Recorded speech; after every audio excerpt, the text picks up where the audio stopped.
Getting ready for the SEC championship game. Just watched the Texas, Oklahoma State. Really, I stopped watching that about halftime.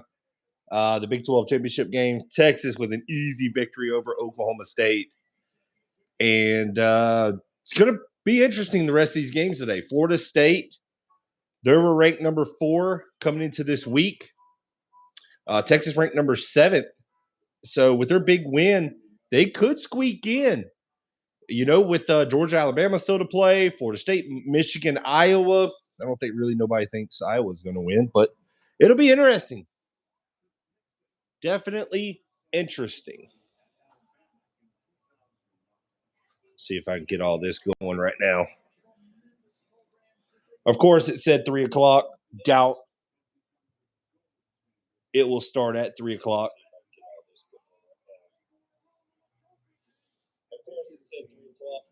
There we go. Everything sounds good right now, too. Sweet. So I'm standing up for this today. I'm standing up for this game. I usually sit down, but I'm like, you know what? Let's have some fun. Let's get up. I'll probably be energetic. I'll be enthused about this game. I'll probably sit down later on. Who knows? Oh, man. So I know I just started this. I'm going to predict Georgia wins 38-24. That's my prediction for the game. I think Georgia just takes care of business. Jalen Moreau, just great athlete. The Auburn game, I mean, you could even see where, man, he's a little sketchy at times. So I'm going to go with Georgia. I mean, how can you go against them?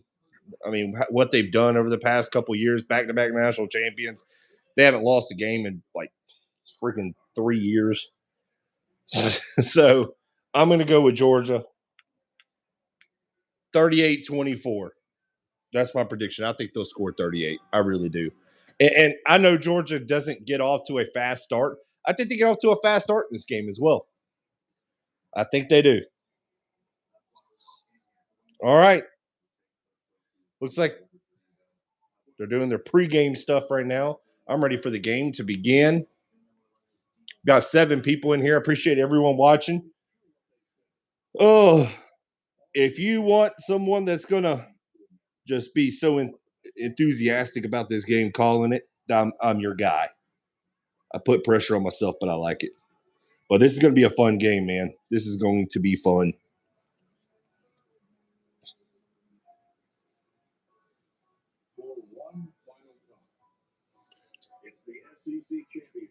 All right. I think we're about to get this underway, guys. Let's go. SEC championship game. Number 1, Georgia versus number 8, Alabama. Let's go. Oh, don't y'all love that sound? Let's go. I'm super excited, man. I think this is just going to be a physical game, too. Alabama, I mean, you can't count out Alabama. Don't get me wrong. Yes, I picked Georgia. But, I mean, with Nick Saban, you can't – it's almost like you can't count out like Tom Brady, you know? With Tom Brady at quarterback, you could never count him out. So, if Alabama wants a chance to even make it, because, you know, with Texas absolutely skull dragging Oklahoma State, the way Alabama has to make it, they have to obliterate Georgia today. But I just don't think that's happening. Here we go. Muddy Waters, how are we feeling about Kendall Jackson decommitting? Guy said he was solid 2 days ago and even hit up guys to say committed. Guess he had a change of heart in 2 days. Muddy Water, you're giving me that news right now. I had no idea. So appreciate that. Right before the SEC championship game. I'm kind of excited. Thank you, Muddy Waters, for giving me that bad news. Not just playing, but I do appreciate that. No, I did not hear it. I did not hear that. Gosh dang it. Man. Now I'm mad. No, now I'm gonna change this up now. Gosh, dog it. No. I was gonna stand up, but Well, I didn't hear about that, man. I really didn't. Gosh, dog it.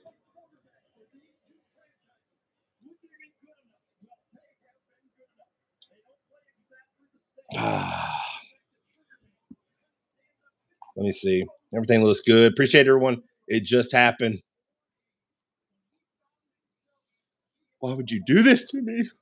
Hey, man. Hey, buddy.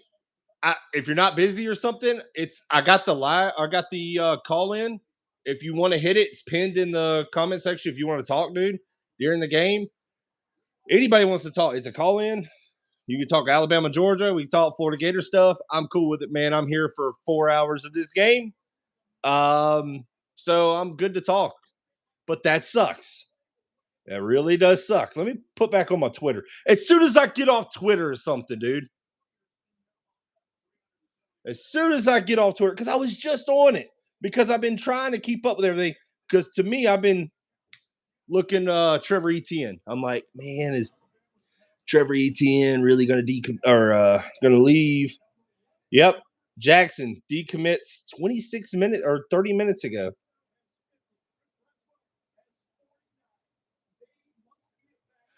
Minus. You're the worst. Yeah. Gosh, dog it. Yep. Florida loses a commit. He even called up all the defensive commits saying stick together 2 days ago. That's what I don't get. You know, Philisami. Gosh, Lee, dude. I mean, what a freaking crazy time it is right now, dude. Well, I'm gonna tweet that out. That sucks. Oh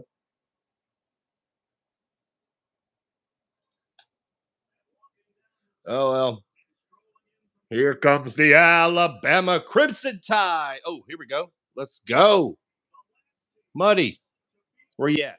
Did I do it? There you are. What's going on? Much, man. What's up with you? Who you rooting for, Bama or Georgia? I don't. I hope that goes in 10 overtimes. I could care less who wins. Hey, both of them. I don't like either one of them. I'm just calling a game, trying to, get some film for me, trying to put some stuff out during the off season. So no, I could care less which one wins. I call it the battle of all the guys we missed out on. But accurate. Terrible, but accurate. I know. Yeah. Carson Beck was even in our own backyard, committed to us for about 5 seconds. And then I had to watch Texas with C.J. Baxter, him scoring a touchdown. I'm like, yeah. Dude, even last week, the game-winning touchdown by Alabama against Auburn was by Isaiah Bond, the guy who was committed to Dan Mullen for a year, who was a top 5 wide receiver. So. Good receiver, fast too. Just another. I mean, yeah. Fun time just to watch all these players. Like, oh, that could have been. What could have been? Yeah. But yeah, no. Are you just watching the game just to watch it too? Just kind of, just hanging out. Dude, I'm not Catholic, but I was very tempted this morning to go to a Catholic church to light up one of those candles just to pray, because my regular prayers don't work for Georgia to lose. So I'm trying anything, but no, I want Bama to win. I don't want Georgia to three-peat, because we'll never hear the end of it. God, no. I actually picked them to win. I say 38-24, but I mean, it's almost like, but with Nick Saban, he's like Tom Brady. You just can't count him out, though, dude. Yeah. I mean, well, both of these teams, man, this whole year, you never know what you're going to get. Or you can get the Georgia team that almost lost to Georgia Tech, Auburn, South Carolina.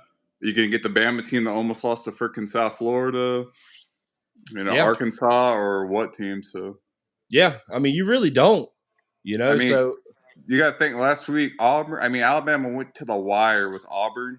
The previous week, Auburn got blown out by New Mexico State. Yeah. So I watched New Mexico State, though, man.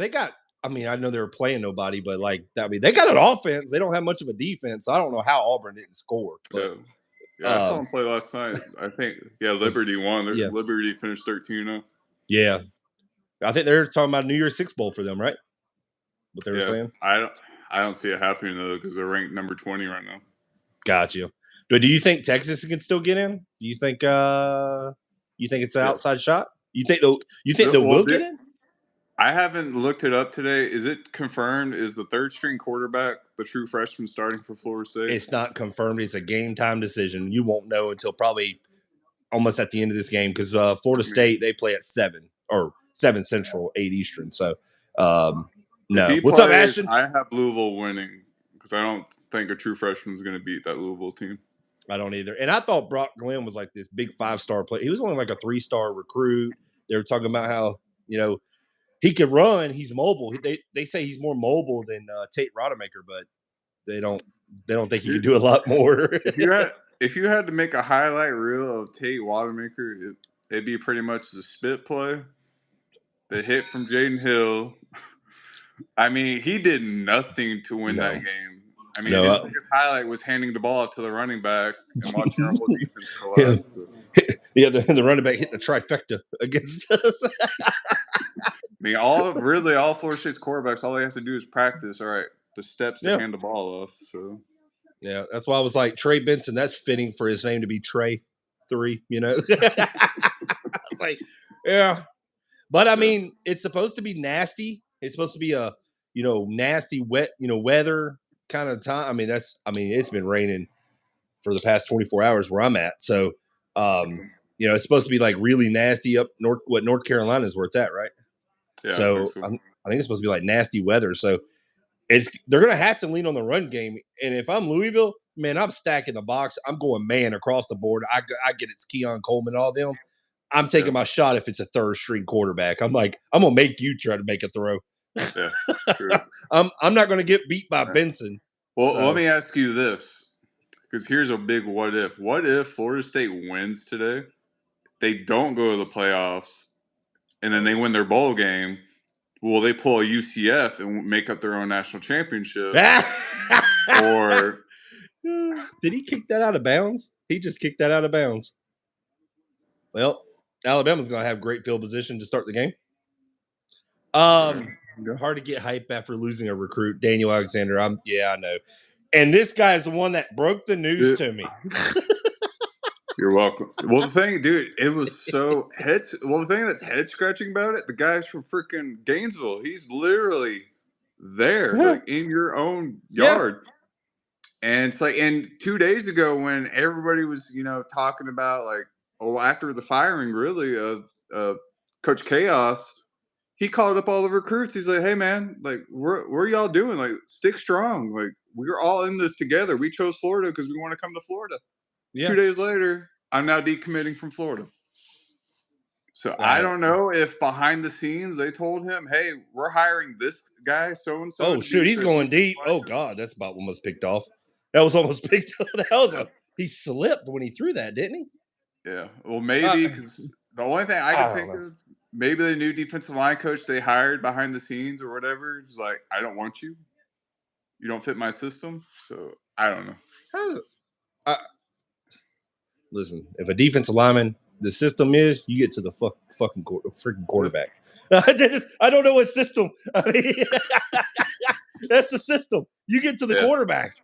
There's Alabama running to the left side, nothing doing, gain of 2 on the play. But yeah, I mean, I just don't get it, man. It's just like as a 3-4, the linebacker, okay, I can fit their schemes and stuff. As a defensive lineman, if you're an edge rusher, your job is stuff the run and go after the quarterback. That's your two. I mean, it's not really rocket science on the defensive line usually. But I'm not a big fan of Florida's 3-4 defense. I've just never been a fan of that defense, anyways. But and I don't know whoever comes in. I don't know. I haven't heard anybody or who it could be coming in. Well, a report broke out a few days ago that Pittsburgh's defensive line coach, Pittsburgh Panthers, not Steelers, and Jalen Moreau sacked. Golly. Sorry, go ahead. The report was Pittsburgh Panthers defensive line coach was interested in taking the job. That's sad that it's got to be like Florida not going after. It's like, no, I'm interested in it. I mean? Yeah. And he would be an awesome hire. He used to be the Florida Atlantic head coach before Lane Kiffin. He coached J.J. Watt and recruited J.J. Watt at Wisconsin. I mean, and he's had a ton of guys drafted at Pittsburgh. I would take that. Yeah. I would take a whole lot right now. But oh my God, I think Alabama just shanked the punt. Yeah, the rumor. Yeah, Sports Illustrated said he's a candidate, and then the Texas A&M defensive coordinator is a candidate. So we'll see. I'm hoping the news breaks. I'm so scared for Monday, man, because that's when the portal officially begins. You can enter, and I'm just praying that NTN doesn't leave because that's the rumor right now. That's the one I'm. And here's the thing, you know, I've had a bunch of people ask me, do I think it's legit? I actually do, because he has not came out and said anything. That's where I believe it's legit. I really do, because of the fact he has not said, "Hey, I'm a Gator, I'm here." But at least, I mean, he hasn't came out and said, "Oh, I'm here to stay." And then if he leaves, he looks like a slap in the face. There's Brock Bowers' first play. That's a first down. That's a freaking man right there. He just bulldozed his way. I'm so happy that he's going to enter the draft, man. I hope he does. I hope he does. He's got nothing. God, no, dude. He just, I mean, one of the best tight ends I've seen in college football. I mean, I know there's others, but is he better than Pitts? You're a freaking traitor right now for thinking about it. It's not a thing. I do. I believe Bowers is a better, because of what he's did, his longevity for 3 years of what he has done. I mean, it's remarkable what he's done. But I also think he's a better athlete than Kyle Pitts. I really do. I think he could. I think he blocks better. I think he's a better run after catch. Because Kyle Pitts, he balled at Florida. In the NFL, you give Kyle Pitts Patrick Mahomes. Oh God, yeah. Oh no. I'm going.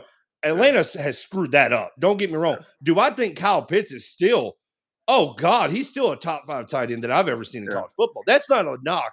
I'm not trying to be disrespectful. I feel like the whole football world hates Kyle Pitts right now because of due to the fantasy and all. Oh yeah, stuff. Fantasy. That's why I kind of got out of it, man, because I'd pick a lot of Florida Gators, and it would just Kadarius Toney a couple of times.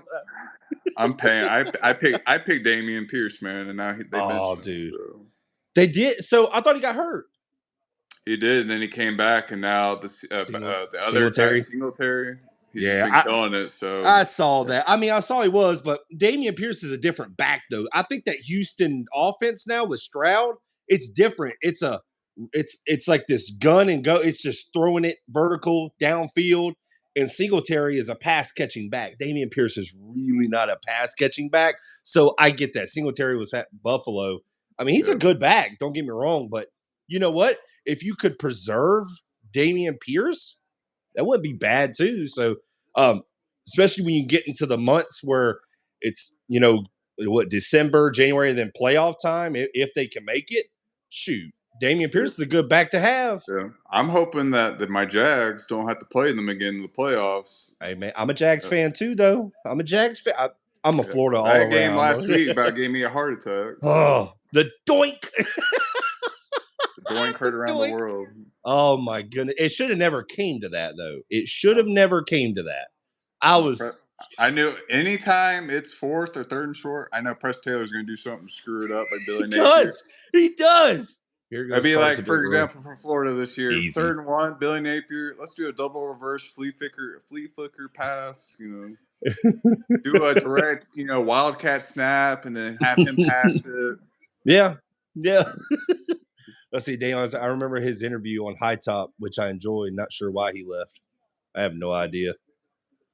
It's like Georgia's already in the red zone.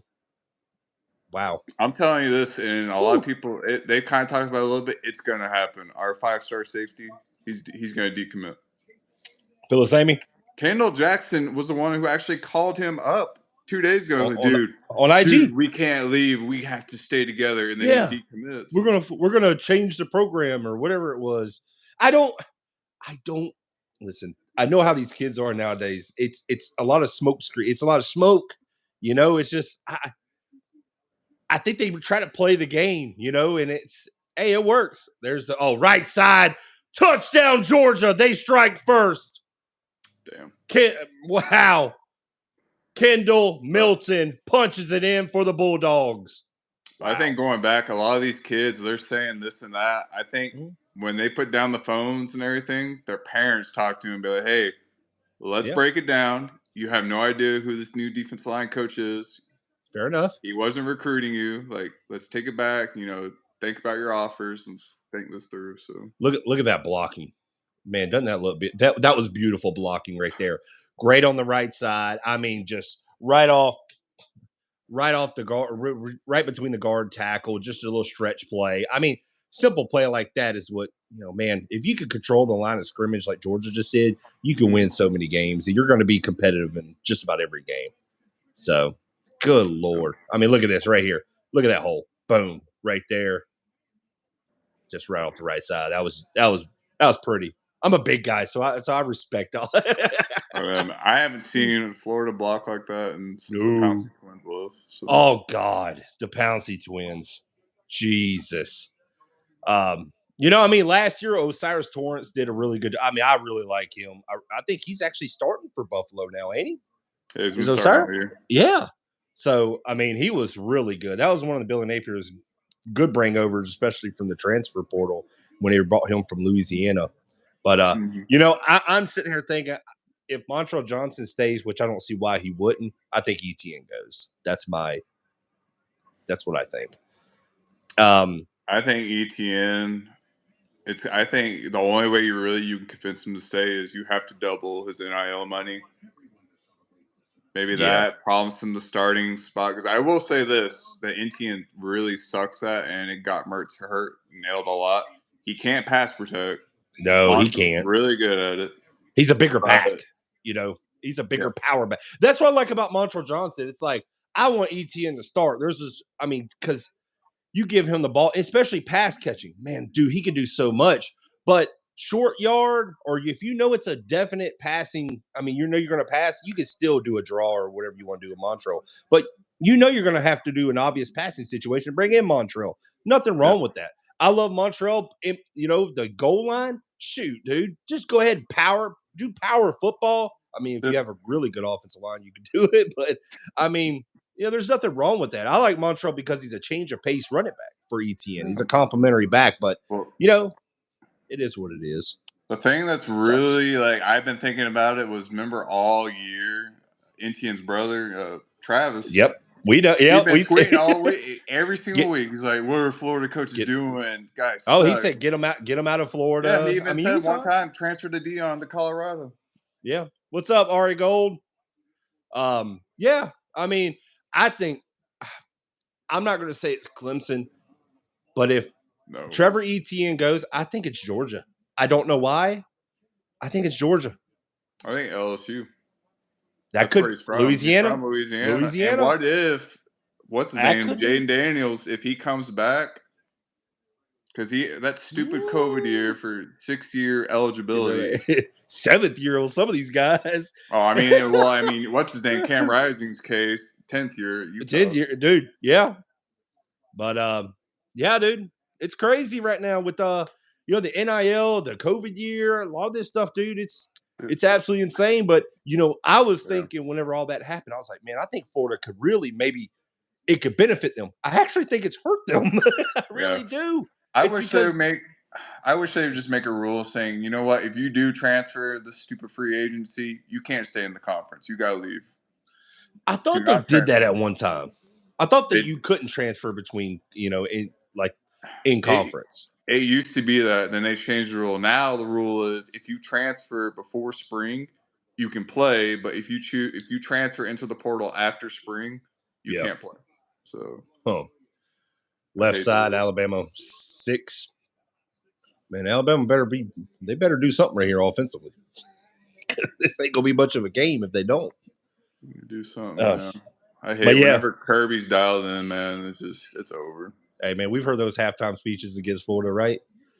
Golly. You can't even blame them. If they did that, dude, on live television, they show Kirby's speeches, they'd just be.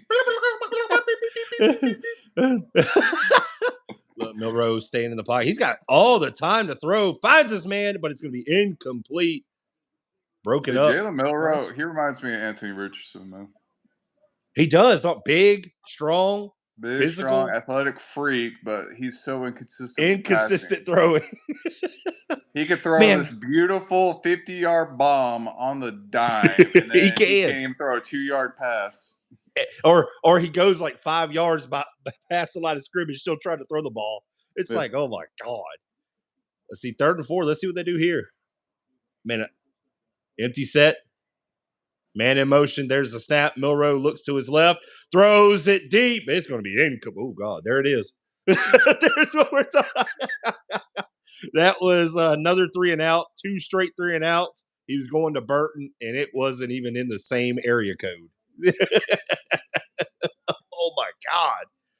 You know what? Right now, me and you are watching the game. There's some NFL scout on their couch right now saying, man, but if I could develop that, they always take the chance on it every year.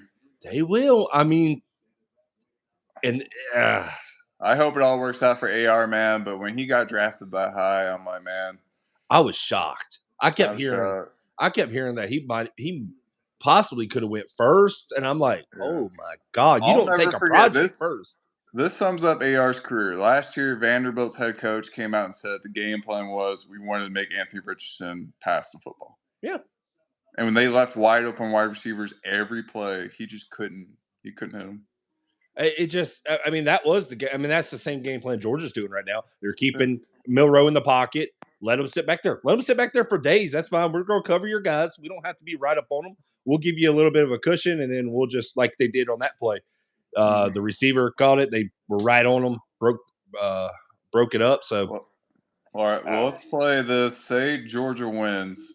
Who do you think is the toughest matchup for them? Who do you think will battle for them? Michigan, without a doubt. I think Georgia and Michigan are the 2 best teams, in my opinion. I just think how they match up, dude, that's going to be a physical dogfight in the trenches. I'm a big guy. I love defense. I think you're going to see a defensive game. You're going to see a chess match as well. Yeah. You remember what Harbaugh told his recruits, but told his team that they did this at the end of every single practice throughout the offseason. At the end of every practice, they screamed, "We want Georgia." All year they did that, so that would be a really great matchup.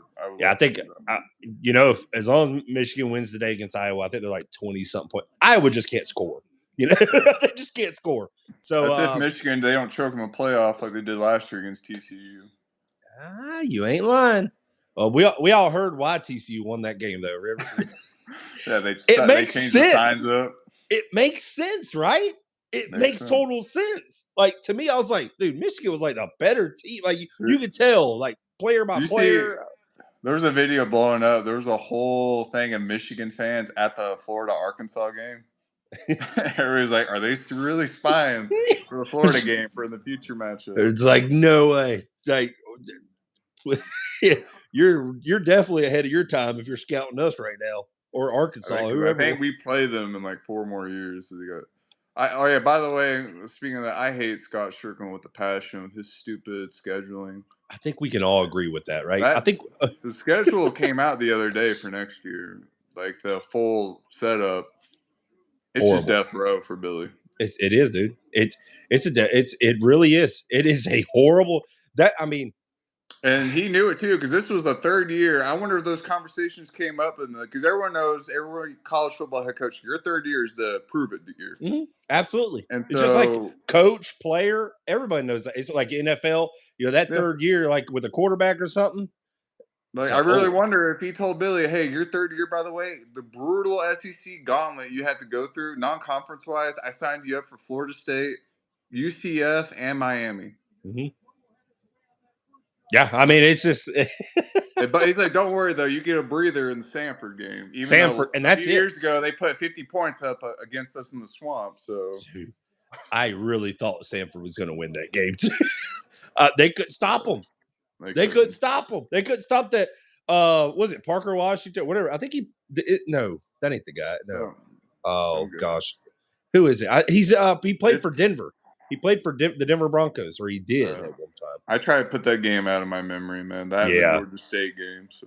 That's definitely true. Oh, Beck rolling out, throwing to his right. Did he complete that? Oh, he trapped it. Oh, my goodness. I thought it was about to be a safety. Then he almost threw it to refer to no, he trapped it. Yeah. Dang.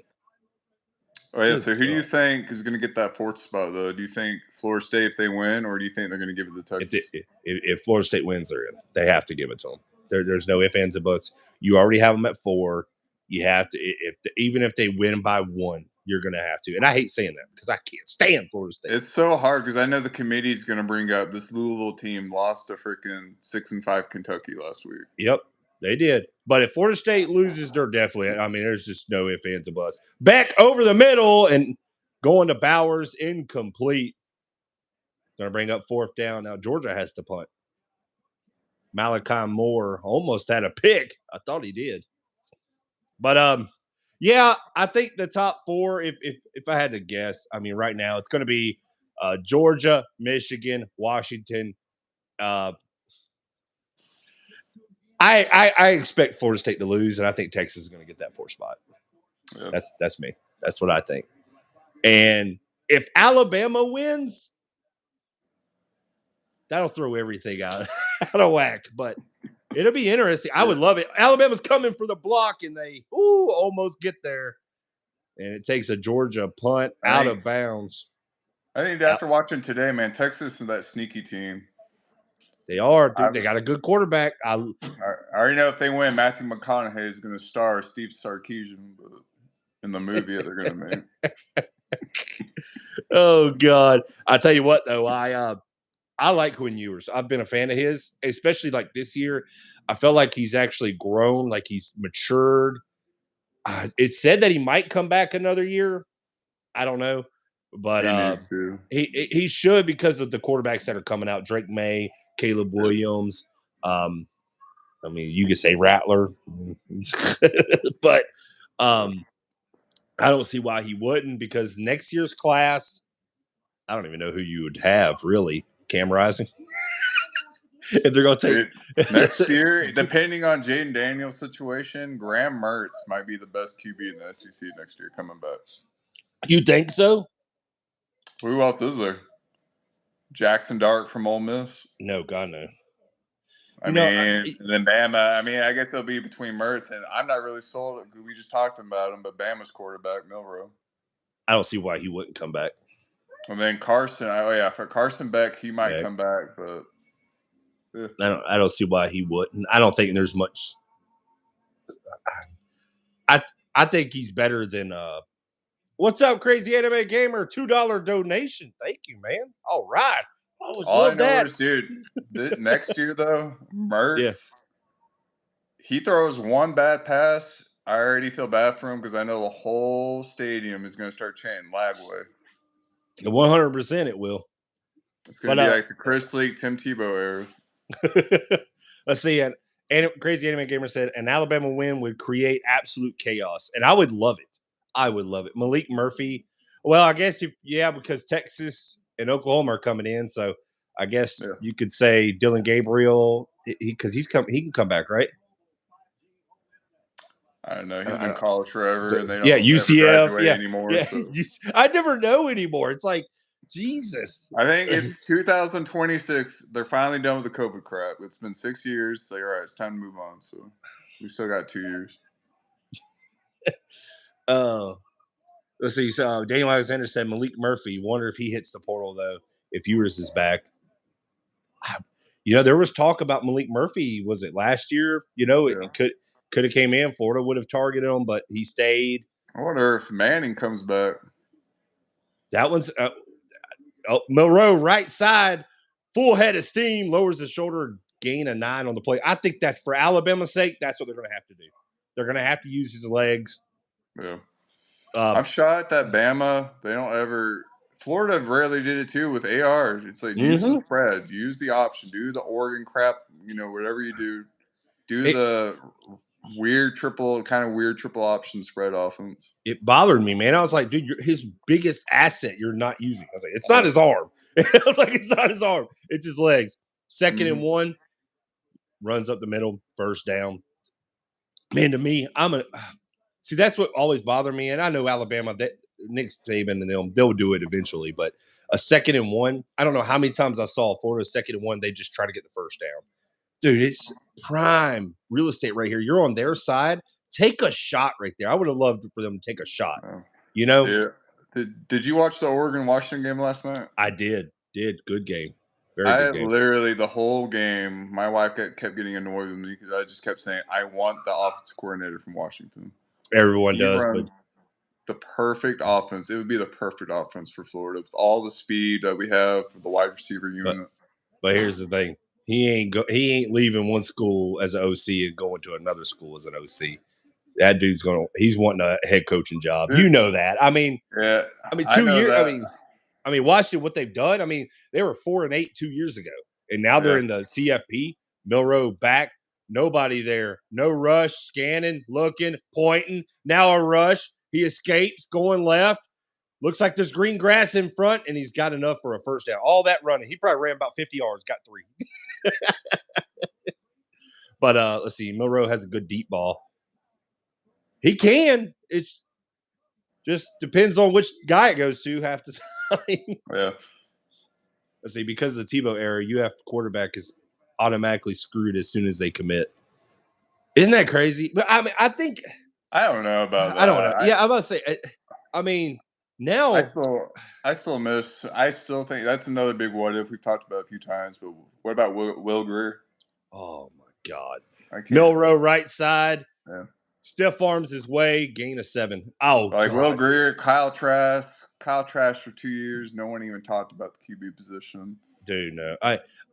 Do you remember? Because I remember exactly where I was at. I was at work when I got the news. Do you remember where you were at when you got the Will Grier news, the PED news? Florida was like what coming off the Ole Miss game. I was curled up in a ball in my bathroom. Dude, and Will Grier still, I mean, he's still kicking it in the NFL. He's had a couple good games. I think he's picked up by Patriots right now. I think he's on their practice squad. They could give him a shot. Yeah. Milroe, there's the snap. Oh, my God. They blew that up in the backfield immediately. And dude, if Will Grier, in college, when he went to West Virginia, his offenses remind me of Florida 2020. Every freaking time they lost, he put up 50 points, 40-something points. If he had a top 50 defense, West Virginia go undefeated. You ain't lying. He was slinging it, though. I remember. Oh, yeah. It was when they played. I remember they played Oklahoma. They were 9-1. Oklahoma was 10-0 with Kyler Murray. Put a shootout, and they lost like 63-56. Yeah, that's all it was. Hey, Oklahoma never has a defense. Let's see. Third down. Now they do. Third down and 9. Georgia coming after Milroe. Rolling. Throwing to the end zone. And incomplete. Oh, looks like he was going for Isaiah Bond. Oh. I mean, just ran out of real estate. Wasn't it? Yeah. Didn't have much of a shot. Yeah. I'm watching right now, trying to figure out which Alabama offensive lineman we're going to get. Burton was open. Was open. It would have been a tough throw.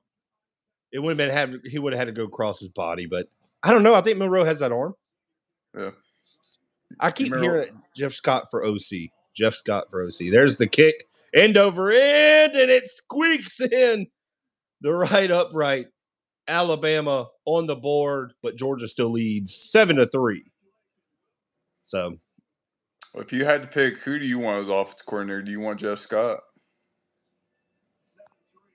I know everybody wants to watch an offensive coordinator, but that's I don't see that happening. You know, I think it's wishful thinking, just like the Washington offensive coordinator. Why not give Joe Brady a call, man? Why not Joe Brady? Yeah. That's just my opinion. I mean, it's like wishful thinking, but it's like, I just want a name. I want somebody that's proven that can call plays. I don't want somebody going, well, maybe he can. No, Florida shouldn't be going after, let's just develop this. No, it should be a guy that can come in right now and knows what the heck he's doing. Yeah. So I think that's Florida's issue is they try to settle. I'm not too familiar with Jeff Scott. I haven't really done much because I've heard the name a couple of times. So I know he was offensive coordinator at Clemson for a while before he took that South Florida head coaching job. And Yeah. I do know Billy, he likes to hire guys who he's personally worked with. Yes. And he worked with Jeff Scott when he was at Clemson before he got fired. But, yeah, Jeff Scott would be good. He's one of the top recruiters out there. Well, but will Billy let him call plays, though? Or will it just be the title? No, but I can tell you this. I honestly think this is exactly what's going to happen because there was a little rumors going on during midseason. I think he's going to promote the tight ends coach Callaway to be the offensive coordinator, then give him the little wink saying, "You're the offensive coordinator, but you're still going to listen and do every single thing I tell you to do." It's you ever see that movie Moneyball? Yeah. Whenever he fired the scout guy, hey, you're a new head scout. That's kind of like how they're doing him. Yeah, you're the new head scout. There you go. He's got the title. He's playing video games. Like, huh? Oh, okay. Yeah, it's like you just got the title. But I mean, somebody else said Dan Mullen.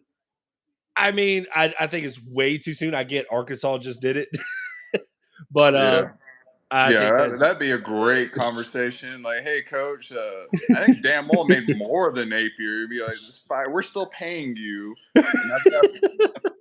I think it's more. I mean, he is a great offensive coordinator. I'm not going to take that away from him. But yeah, but he can't recruit. So then we go back to our whole God no.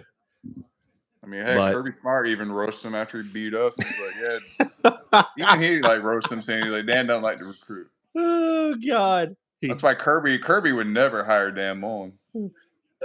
God no. I wish we had Will Muschamp back. I was just about to say that. Oh, I would love that. Hey, if he was ever on the market, now I think that time has passed where he could come on back. There's no problem with that. And I don't think there was much of a hard like Dan Mullen. Like that was everyone was bad. I don't think the Muschamp thing was that bad. You know. Hey, I'll say this: I'm still a huge Will Muschamp believer. They fired him 1 year way too early. Yeah. Because a lot of people forgot. When we talk about Will Grier, that was Will Muschamp's guy. He brought him in. He loved Will Muschamp. Jim McElwain hated Will Grier. He showed him the door because he liked Treon Harris. Yeah. And so, because he had him, Will Grier, and he had a young defense that had, so many first rounders, man. Wilson, Jalen Tabor. Fowler was on there, wasn't he? Was Dante Fowler on there? Dante Fowler. What's his name? Keanu O'Neal, safety first rounder. Yeah, Marcus May. You had so many guys. NFL talent. Jared Davis, first round middle linebacker. The starting linebacker for the Detroit Lions, Alonzo. Like just NFL talent everywhere. Yeah. And they fired him, and I get it because his offense was struggling, but. And you even look at the guys who, even after they fired him, who dominated the NFL. Jordan Reed, one of the top tight ends out there. Trey Burton became one of the top tight ends for a while with the Eagles. Yeah. Trenton Brown, the 6'8", massive offensive lineman, was the richest paid offensive lineman. And like NFL talent everywhere. Jeff Driscoll turned into a tight end. What's he doing? I think Jeff Driscoll's retired now, ain't he? Yeah, I think he just got cut by Denver last year. So. Gotcha. I know he's with Cincinnati. Man, he made a 10-year run in the NFL. So yeah. It's before Lagway, he was our last 5-star quarterback. Driscoll was there. He played well before that injury. He got injured, and then that whole thing happened. I was there when he broke his leg against Tennessee, man. What was the game that I was like, oh, this guy's just lost all his confidence? It was a night game, and he threw his fifth interception. It was like I was like, God. That was when he played UT at Neyland. He threw 5 interceptions before Will Muschamp finally benched him for Treon Harris in the 4th. Yeah. Oh, Treon Harris. I've never seen a quarterback throw the ball like 3 times or what they throw it like 6 times against Georgia. Had like 400 rushing yards. The same player right up the middle. It reminded what Kentucky did to us this year. Yep, Ray Davis. Oh God, yeah. Davis up the middle. I mean, literally, at one point we had 14 or 15 defenders out in the field at the same time, and 14. We still couldn't stop them. There's 14. They still ran it through. I'm pretty sure Kentucky's offensive linemen were screaming, "Hey guys, we're running right here through that gap right there." and he will run for 20 yards against you. It's just demoralizing for a defense knowing that it's coming and you still can't stop it. That's demoralizing. But, also, why wasn't there a change to, step your linebackers up or drop your safeties down? Because you knew Devin Leary wasn't going to beat you throwing. Hey, it's because the young guys needed the reps. They wanted them to figure it out. Fair enough. Every single excuse from Napier and Armstrong, we're young. It's like, no crap, you're young, but you can still tell them what to do. Well, you better stop getting young. Transfer portals. I mean, God, but, I think the transfer portal is just as key than recruiting. Well, I'm trying to think of the positives. I will say though, the defense, going nowhere. Even after getting demoralized against LSU, they put up a fight against Missouri, played hard against Florida State. Yeah. So the last 2 to 3 weeks, they finally started like, all right, well, start figuring it out a little bit. Yeah. And then a few young guys, I'm waiting to see the spring. I'm more excited for the spring because I know after the spring game, it's going to be a disaster. It's going to be another 5-7 season or whatever. But the spring, I want to see TJ Searcy and Kelby Collins put on the weight because they showed the flashes.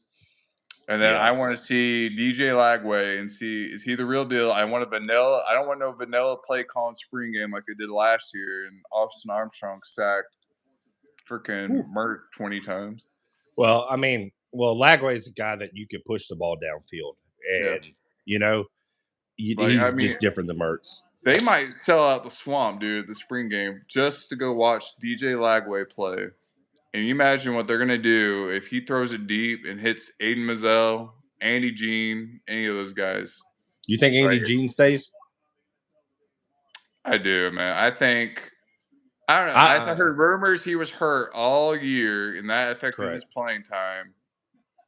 So he's one of those guys where I think Billy's probably telling him with the transfer of Caleb Douglas, you have no competition. There's literally nobody right now. It's your job to lose. Yeah, because It's like and it's like, don't tell me you don't like playing young guys because our best player was Eugene Wilson.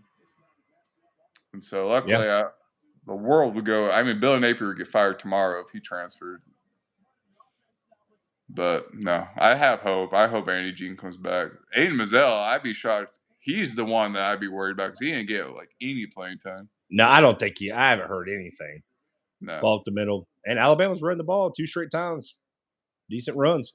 I don't think Mazzell. I haven't heard anything but I've heard a little bit from Gene.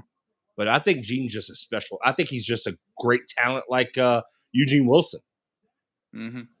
Well, we saw flashes from that this season, whenever he got in. So be interesting. See. Yeah, man. Eugene Wilson, man, all he needs to do, man, is just put on a little bit more weight. The sky's the limit for him. Yeah. He was perfect, man. Like nobody could touch him. Runs perfect routes, great hands. Yeah. I don't even remember him dropping a pass all year. No. That's why I'm like, I don't think he did. It sucks that we're losing Caleb Douglas, but at the same time, like every game he dropped a pass or two. I'm like, I could live with him. I mean, think about it. Khalil Jackson. Do you think that's a guy that, I get he's a legacy guy. His dad. I mean, but I think he's a cute and awesome project story. He'd made it. He walked on. He got the scholarship. Yeah. He started in the SEC, but is he a top program wide receiver? No. Milroe looking to throw, almost intercepted. Oh, that would have been bad. That's the end of the first quarter. But I think the Khalil Jackson, like you said, it's good. But now with Andy Jean, Mazzell, and all these guys having a year under their belt, now they've been in, it's going to be Billy's system still. I think they'll get the nod over him now. Saw in the Florida State game, all they did was double team Ricky Pearsall and Eugene Wilson on everything. And Khalil Jackson just couldn't get open. Nope. He's just not that athlete, like especially Andy Jean. Andy Jean, dude, he is a great route runner. He is a great route runner. He can make corners just go absolutely. It'll be lose their absolute mind. And I go back to one of his high school games I watched. He played IMG. His team didn't do well, but that first half, dude, they kept going to Andy Jean. He was getting double teamed. They were covering him, and they still could. He had like over 100 yards, 2 touchdowns against IMG, and he was pretty much their best. He was their best player that they had, and it was going up against them. And dude, he was going insane. But this is when you know you're legit. Andy Jean played at the same high school that Amari Cooper went to, and Amari Cooper basically tweeted out, "He's him." Oh, dude, he made a video. Legit. He made a video of him. Yeah. Yeah. Tiger Jones. He was talking about Tiger Jones was, I guess he talked to Amari Cooper about it. And he made a video that said, if Tiger Jones says you're good, then you're good. And, I just hope he stays, but we'll have to see. Let's see. This is the national championship game. Any game after this one is second-rate bullcrap. Roy Dale about to start clowning. Man. But yeah, man, it'll be interesting, especially this off season. Like you said, Monday and then December 20th, when when recruiting, when you can actually do the early set, when you can sign on the dotted line. Yeah, we'll see what happens. There's been a handful of players that our staff's already reached out to, so I'm hoping. I know the biggest name right now is the wide receiver from Texas A&M, Raymond Cottrell. Cottrell. They've already had him on campus. He's actually lives in Florida, and he lives pretty close to the campus, and he's actually been training down there. So yeah, I know. I've known him since he was. Well, I say I've known him. I've seen him play since he was 11. Dude was 6 foot as an 11-year-old. Played at the same high school I went to, Milton High School. He was committed to. He was a top 100 player in the 2022 class, and he was committed to Florida. And then with the whole Dan Mullen thing, yeah, that didn't work out very well. But I actually think I don't think Florida's a destination for him. I haven't talked to him, but I think he goes to Miami, and the reason being is because the Miami quarterback Emory Williams was his high school quarterback in high school at Milton. That's why I think Miami. I could be wrong, but Emory Williams. I wonder if he watched his buddy play last year. Probably reconsider. No, not Tyler Van Dyke. Emory Williams didn't play too bad before his injury. He got hurt. Yeah, you were thinking Van Dyke. Yeah, Van Dyke. Oh God, no. Yeah, he wasn't. Yeah, Williams. That's why I don't know why he entered the portal. I was like, I don't know if you'll get offered a scholarship. I don't know. I don't know if Miami screwed him up. Remember, he was talked about as being a first-round grade 2 years ago. Top 10 draft pick 2 years ago. He reminds me of the quarterback that went to Kentucky this year, Leary. Devin Leary. NC State, all that hype. Oh, man, he's going to be a first round. Because I remember our whole fan base was pissed when he chose Kentucky. And then we ended up with Graham Mertz. The quarterback I wanted, he just entered the portal again. Maybe he got his grades up. Is Grayson McCall. Carolina. I wanted Sam Hartman. That's who I wanted. I wanted before Notre Dame got him, but that's who I was wanting. Well, Crocodile Dundee. Yeah, I mean Grayson McCall. I guess he got his grades up now. He visited everybody last year. He went to Auburn, Florida, LSU. He's going everywhere, and they're like, "Yeah, you don't have the grades." I don't think Florida's going after a quarterback, in my opinion. I don't think they will. I think they will, just because you just lost Max Brown, who's entering the portal, and next year you only have Lagway and Mertz.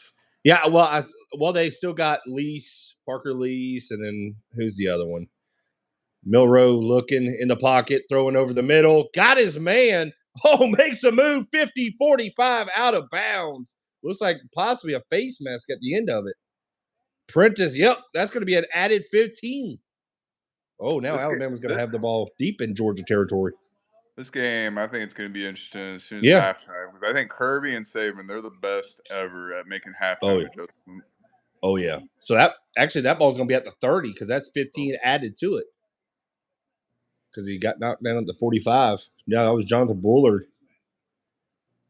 Well, then when the heck is Saban ever going to retire?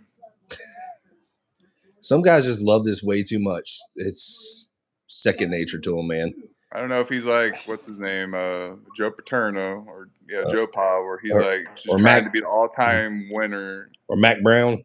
North Carolina now. Yeah. Dude, he hit his ceiling. He needs to call it, though. Yeah. North Carolina lost 4 games this year, and 3 of those were like unexcusable. They lost to freaking 1-11 Virginia. Yes.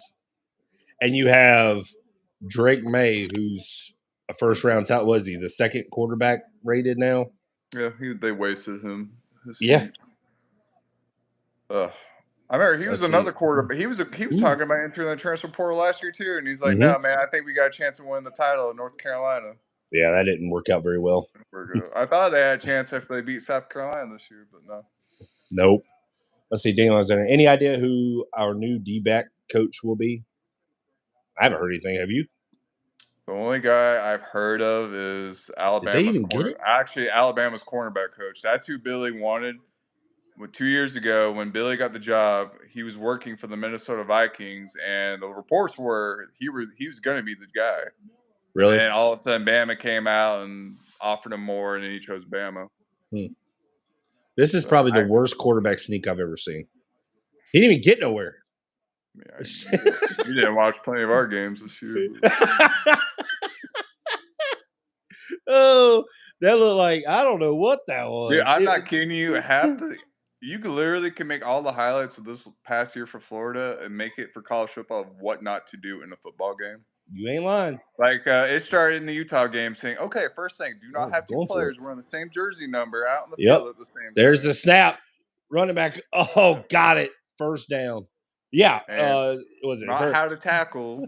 Oh, God. The tackling was atrocious. Somebody told me, I think the tackling has gotten better after the Utah game. I was like, man, I don't think you saw what I was looking at.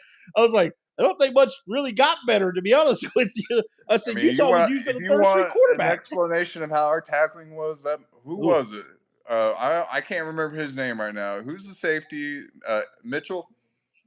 Miguel Mitchell. Miguel Mitchell against Missouri, where he had the perfect Reggie Nelson, Ahmad Black, kill shot, hit, and he waited for the guy to catch it, and then he got trucked. Dude, it was okay. That's the definition of watch this. This is what you show your little league guys. This is what happens when you just go up to make contact and you just stop, because that's what he did. He didn't drive his legs. Dude, those old guys, oh my, Major Wright, Matt Elam, those guys are taking your freaking head off. Those legs are not stopping. They're driving you into the ground. I really wanted Brandon Spikes to walk out there to stop the game and be like, you are just now been taken off your scholarship. Goodbye. Like, hey, man, what did you hear anything about that? Is Brandon Spikes gone? I haven't heard. I know I see him leaving. I think he's just sticking around to get his degree, and in his spare time, it's like a hobby where he's like, I'm fulfilling a commitment to my former team while I'm here. Got you. There's a snap. Oh, Milrow got him at left side. 10-5, touchdown, Alabama. They got it. Running back out of the backfield. Alabama takes the lead. My boss is at this game. Oh, really? He's been texting me the last every 30 minutes saying we're gonna win this game. I hope Bama wins. Everywhere I live in Georgia, so everybody is a Georgia fan around here. Dude, running back, just a little wheel route, 28-yard touchdown for Jam Miller. Think about that. That's a cool name, Jam Miller. That's your name. There you go. Oh man, yeah, because I think Roydale Williams and then who's the other one? Jace McClellan. I think they're both out, right? Yeah. I don't get how Bama struggles on the offensive line when they have the record for 25-star offensive linemen on their team. Who knows? Now, I know this. Georgia is always that team that just starts out like they start out so slow. Yeah. You know what I mean?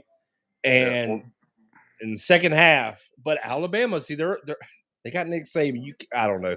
This is going to be interesting now. They're both Georgia. They're both identical because you remember Georgia this year when they were trailing 17-7 to South Carolina at halftime. Yep. Came out, put the beating on them. Alabama was trailing 24-7 against UT halftime. Came back, killed them. Yep. So they both have done some. They're both identical. Yep. Let's see. Daniel Alexander says Castell got trucked by Arkansas quarterback too. Yep. I do like Castell, but they got to work on tackling. I just think Castell, his biggest mistake was KJ Jefferson's like 6'3", 240, and you wanted to go high on a 6'3", 240, pretty much Derrick Henry running at you, and you think you can tackle him high? That was going to be a disaster from the get-go. He'll learn. Yeah, they all do. I remember, what was it? Major Wright, his freshman year, thought he could go one-on-one and go high up with Jacob Hester. Yeah. Oh, the LSU running back. Ran back 20 yards. He's like, lesson learned. And then the next year he kills one of their LaFell or whoever. Oh, Brandon LaFell, the receiver. So, yeah. This looks like Alabama up. I mean, 10-0 run. Now up 10-7. Be interesting. I like it. Hey, man, I'm just happy to have. I just want a good game, too. Like, I hate both of these teams. I want B.A.M to win, but I just want a good game. I think this is good. I thought, the Oregon-Washington game, that set the bar. That was a really good one. It was. I mean, you had Washington take a 10-point lead. I was like, well, that's game. And then freaking Bo Nix throws was it 2 plays? 2 plays. 30 seconds, and they score a touchdown. It's like, holy cow. I was like, that was absolutely insane. So that was pretty good. Bo Nix is freaking old. When Dan Mullen's career highlight win was beating Auburn at the Swamp in 2018, and Bo Nix was the freshman quarterback for that team. Well, you got look. The guy he played, Michael Penix, has been in college football longer than Bo Nix. I'm like, how are these guys in college football this long? Because was it Bo Nix was? It was a year after Penix, and I was like, dude, these guys are like 24, 23 years old. It's like, geez. Like, I think like Justin Herbert's like 25. Graham Mertz is old too, man. Graham Mertz, he's been starting for like 5 years. That was 4-year starter at Wisconsin and Florida. But I mean, you take advantage of it. I'm excited for Graham Mertz. I really hope he has this Joe Burrow type of offseason where the only thing really, he checked the boxes on me for everything. The only thing, and he needs to work on his deep ball throw if he's allowed to do it. I don't know if it's allowed or he just can't. I really don't. I don't. I've seen him throw deep, and it's just not good. I'm like, ugh. I said, maybe he just needs to throw it short. I was like, just throw it short. It's fine. I'll pitch out to the right. Milton, gain of 5. I've said, I know I'm not shy about it. I've said all year, I'm not the biggest fan. I just think he's a guy that's not going to really win you games, but he's not going to lose you games. He's a guy that won't go out there and gunsling it. Like last night, we saw Penix and freaking Bo Nix out there slinging it. You're not going to see that from Mertz. Well, the thing is, I don't know. I'm waiting to see who they hire as the OC. I'm like, I don't know if he's handicapped. But you have to remember this too. Half the time, I'm shocked that Graham Mertz doesn't have PTSD or twitch in his sleep from getting hit every single play against that offensive line. That is true. He had no pass protection. Half the time, he had no help at wide receiver because he's relying on. Well, like every single play, what did Billy Napier do? He had Wilson go in the slot and go in motions, which takes him out of the play. Mm-hmm. They double team Purcell, and he's like, well, great. Now I have a walk-on wide receiver as my main guy. And then they had the freshman tight ends with Alice Borningham and Hayden Hansen. So and he still put up nearly 3,000 yards, and I think he was the best quarterback in the SEC with the least amount of interceptions. Yeah. So I believe he was. It's what gives me hope. And then I liked him on that. What a way to go out, truck 2 linebackers. Yeah. That was like his, like, I was like, I never got to see him run. I was like, well, I mean, he's not a runner. I mean, if you're going to go out and highlight your kids or grandkids, like, hey, I trucked 2 SEC linebackers my last play. Way to go out.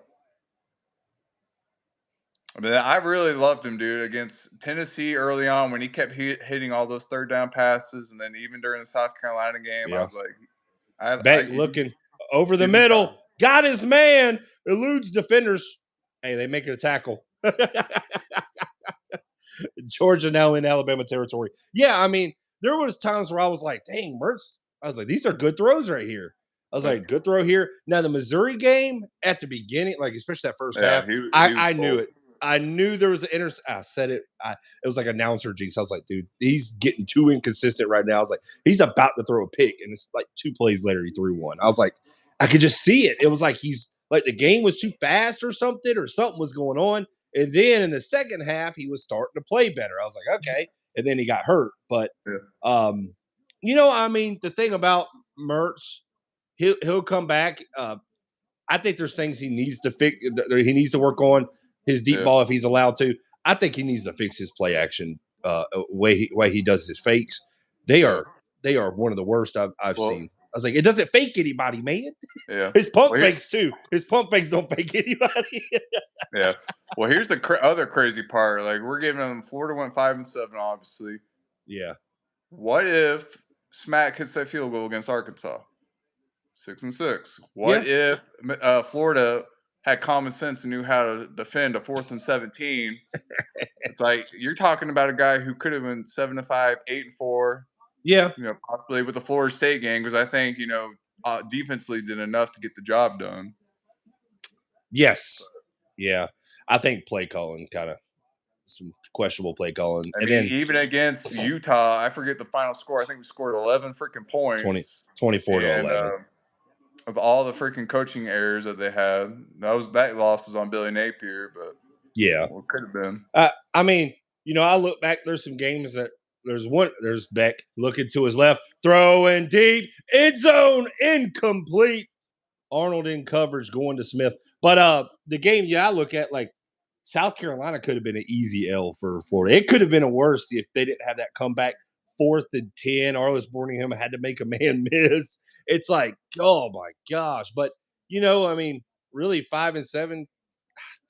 I felt like the schedule was horrible. I think it's going to be worse next year too. Oh, it got tipped. Yeah.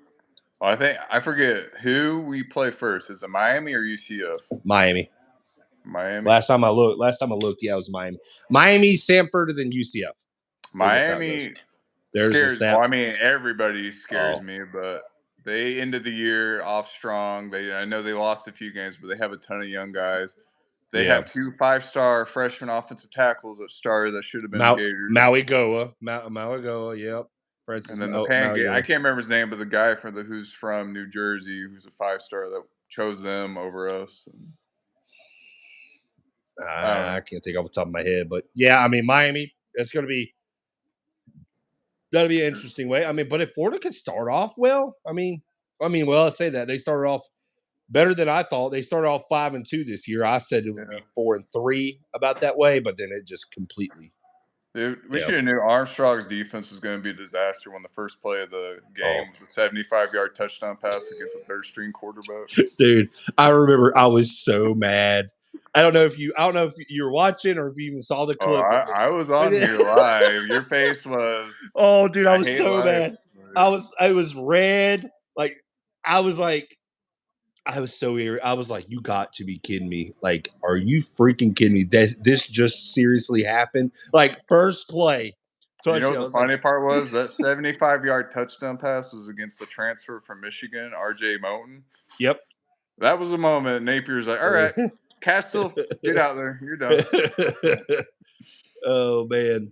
I never heard R.J. Moten. I never saw him ever again on that defense. Dude, no.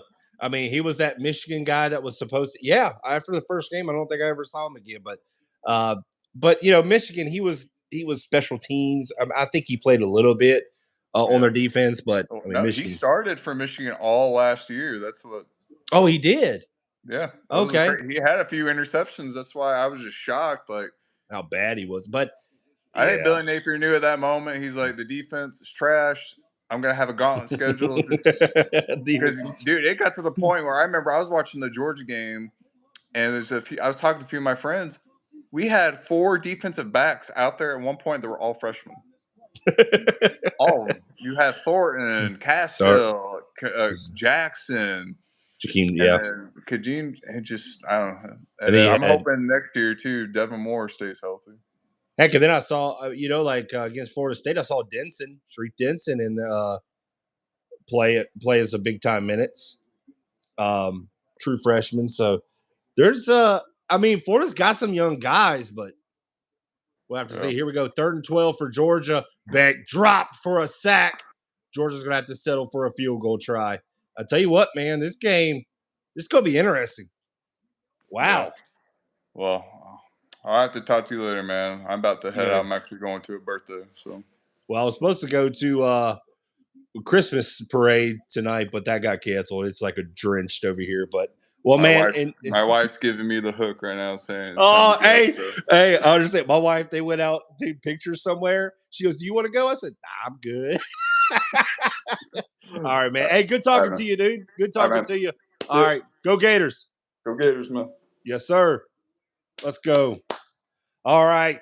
Awesome talking, man. That was awesome. I actually enjoy that. I mean, I like calling games and like doing that, but I love talking to people, love getting different insight, different opinions. And look at this, Georgia going backwards right now. Kirby Smart losing his mind, telling everybody to, hey, listen, settle down. Alabama's getting loud. This is going to push it back for a 40. This is going to push it back for a 50-yard try now because it's 4th and 23. Let's go. 50-yard field goal attempt for the tie. Kick is up. It's end over end. Bounces. No good. Georgia misses from 50 yards out. Oh, I don't know. If that 5-yard penalty didn't happen, it might have been good. Oh, man. Just hits that right upright. Just enough. Alabama denies Georgia. Wow. Let's go. Love this. We have ourselves a ball game. Can Alabama do something right here offensively? They're gonna have great field position. Let's go. Anybody else want to, chime in? I mean, I'm calling the game, but I don't mind talking at the same time. Anybody wants to do the I got the live call in to I got it pinned in the comment section. So if you're wanting to call in, if you want to talk Alabama, this SEC championship game, if you want to talk Florida, if you want to talk about anything, I don't care. Well, sports related because I don't know about anything else. So nice to see Georgia doing what Florida does. I know, missing field goals. Daniel, see, as a Gators fan, I hope Alabama wins. Dude, if Alabama wins, that's going to put, so much on the CFP committee. Like, who do you put in? Can you put Alabama in? I mean, that's good. This is mind-boggling right now. But Georgia's a second half team. We all know that. I picked them. I really did. And I felt pretty good about it. I can't even say it. I said Georgia 38-24. It does not look like that right now. Alabama's defense is, I know they played well the second half of the season, but they are getting after Beck.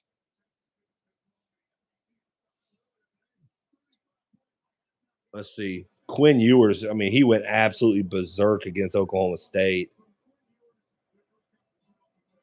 This will be interesting, guys. 11 people in the chat. Appreciate everyone. Every single one of y'all watching. We got 4 minutes, 37 seconds left in the first half. Georgia gets the ball to start the second half, but Alabama looking to add to their lead right now. 10-7 Alabama. Trying to keep their college football playoff hopes alive. Ball at the 32-yard line. First down and 10, shotgun formation. Bond in motion. There's the snap. Milroe, play action. Looking deep. Throwing deep. He's got a man. Burton, incomplete, but we have flags on the play. Sometimes one of the best throws you can throw as a quarterback is an underthrow, and I think they're going to get Georgia with a pass interference. Luckily, this ain't the NFL. It ain't where it happened, but Burton had his man beat. If it was actually a decent throw, you're looking at a huge gain. Wow. Crazy. Starks got penalized. Man, Burton had his man beat, but Milroe couldn't connect. But it's still a first down for the Crimson Tide. Man in motion. There's a snap. Going to hand off to the running back. Up the middle. Blasted by Allen, number 33 for Georgia. Gain of a couple. Wow. Here we go. Can Alabama get some points on the board? I think what Alabama wants to do right now, they want to drain the clock. They want to be the last team to have it going into halftime. Ball around midfield, 2nd down and 8 for the Crimson Tide. Shotgun formation, trips to the top, man in motion. There's the snap. No, Milroe's going to keep it himself. Going left side, got a full head of steam. And he's going to be brought down, I think, just short of the first down, now in Georgia territory. This is what I've been waiting to see about Alabama. Yeah, he was his knee went down before the first down. 3rd down and 2 for Alabama. Using Milroe's legs is going to be a key factor for Alabama. So ball at the 45 of Georgia.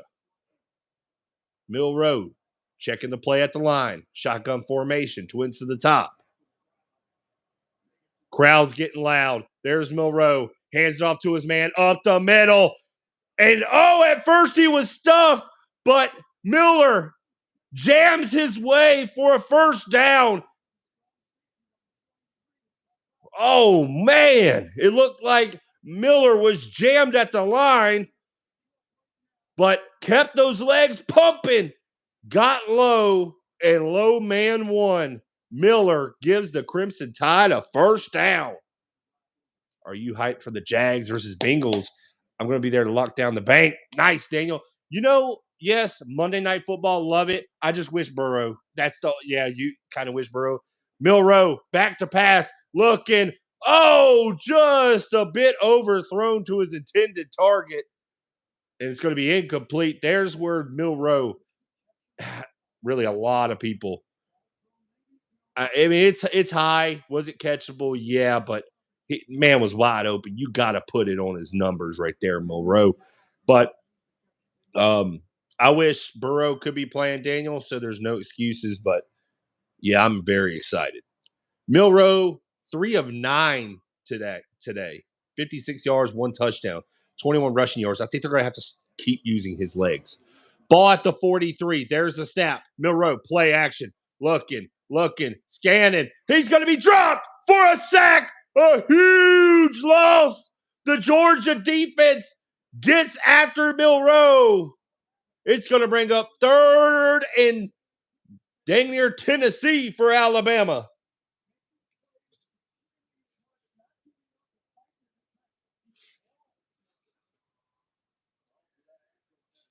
That's the thing Georgia wants to do. They want to keep Milroe in the pocket. They want to keep him contained. They do not want him rushing. Now it's 3rd down and 21 for the Crimson Tide. And I think they're going to drain the clock all the way, the play clock all the way down, and they're going to call a timeout. 1:34 left in the first half. What do you call here on 3rd down and 21? We're going to find out when we come back. Awesome. Love it. All right. I'll tell you what. Florida Gator fans are not happy right now. So like I said, we're really turning into Miami. That one stings.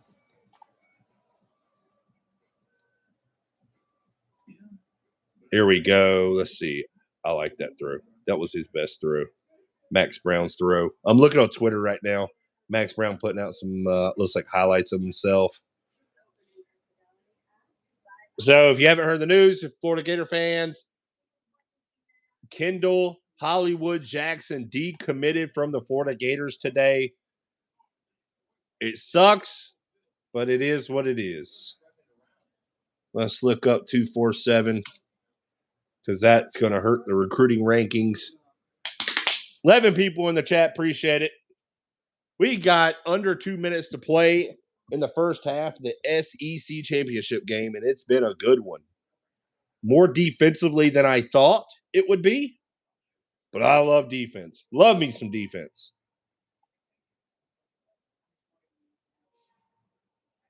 Yeah, Florida's still number 6 in recruiting in the 2024 class, so it really didn't drop them down too bad. But it still sucks.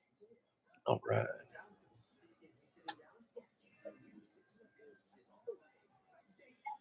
It is what it is.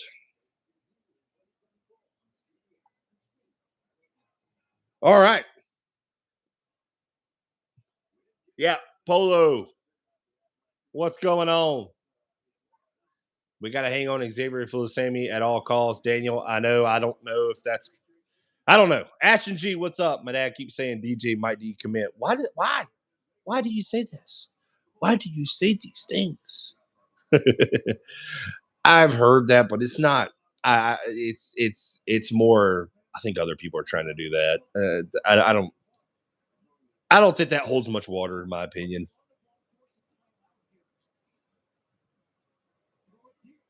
All right, here we go. 3rd down and 21 for the Crimson Tide. Shotgun formation. Trips to the top. There's the snap. Milroe looking over the middle, and it's going to be complete. Inside the 40, brought down at around the 37-yard line. Interesting. Picked up a bunch of yards. Are they in field goal range for Will Reichard? Great throw by Milroe. This is a great throw. A crossing route. Brings up 4th and 5. And it looks like we have a timeout. After one play, we have a timeout. We're going to run about 30 commercials.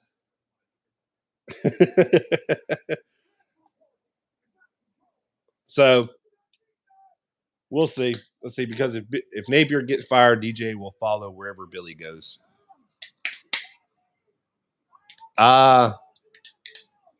Maybe I don't know what Billy Napier, man.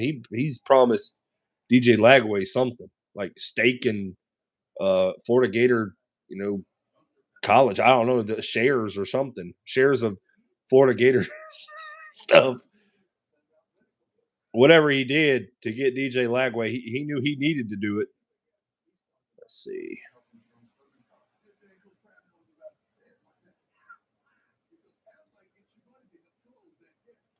I'm trying to look. I know people are not happy about about Jackson, but I was like, that happens. It is what it is. Hey, they got Micah Burrow, though, today. 3-star defensive lineman Florida got. Not a big name.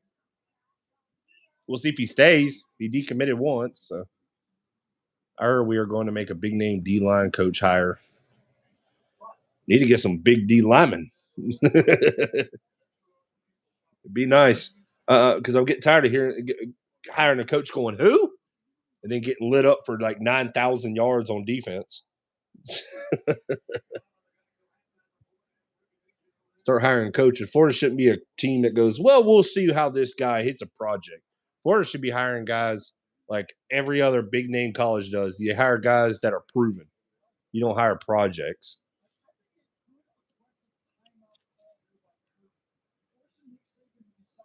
Let's see.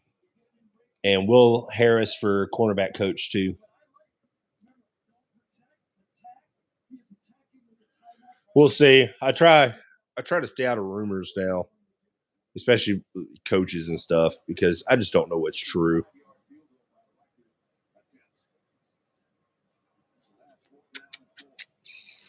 He's assistant quarterback coach for the Chargers. Man, the Chargers like terrible on defense, right? I don't know. Maybe he's good. I don't know. 4th and 4 for Alabama. They're going for it in no man's land. Are they just going to try to get Georgia to jump? Looks like it's 16 on the play clock. Milroe looking over to the sideline. A minute 25. Maybe they're worried that if they kick it, Nick Saban's going to call a timeout. I think they're worried if they kick it, they may give Georgia too good a field position. I understand that. Hard to say. Out of all the games that we talked about, no one predicted Billy Gonzalez. Yeah. Let's see. Dude, they run one play. They didn't even run a play, and we're already at more commercials. Like, this is ridiculous on these commercials now. I would like Fran Brown from Georgia. Hey, give me anybody from Georgia.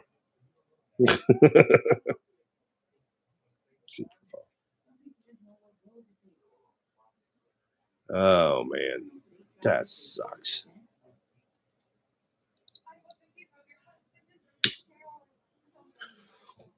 Whew. Seeing. What, let's see, Kendall Jackson. Yeah, he was a 4-star. I was trying to look at what Kendall Jackson. I thought he was a 3-star, but he was a 3-star with 247. But the composite has him as the 405th ranked player nationally, 4-star player. I mean, yeah, that sucks. That sucks. Let's see. Wide receivers were good this year. See, LL, he's going to Syracuse. I thought, yep. No. Before I'm dead, I want to see another national championship or SEC championship, and I'm about to turn 22. Here we go. 4th down and 4, Alabama, man in motion. There's the snap. Milroe looking. Georgia sends pressure. Milroe throws it to Bond. Isaiah Bond. He didn't trap it. I believe he caught that one and gives Alabama a 1st down in the red zone. Great throw, only where his man can get it. And Isaiah Bond, ball at the 15. There we go. There's the snap. And the running back, Jam Miller, jammed at the line of scrimmage. Going to bring up 2nd down. No, he got his hand. Ooh, I don't know if he actually caught that one. But Alabama did the right thing. They got to the ball quick. There's the snap. Milroe, 2nd down. Scanning, looking, end zone. Touchdown! Jermaine Burton just mossed Georgia's secondary. 48 seconds left in the 1st half.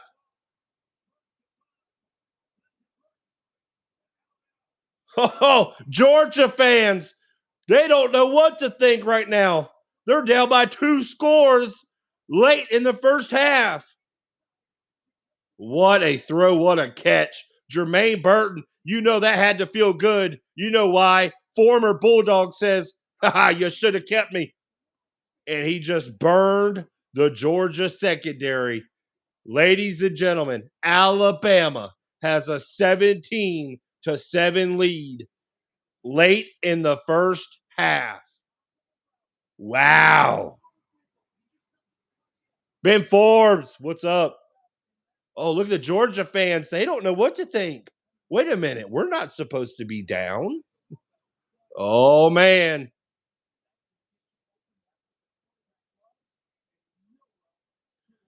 Big throw on 4th and 4. Alabama hurried to the line. Would it have been an incomplete pass? Well, we never know. Georgia wasn't on their toes, but I believe it's something they probably should have took a look at because Bond right here, I don't know. But Alabama makes them pay.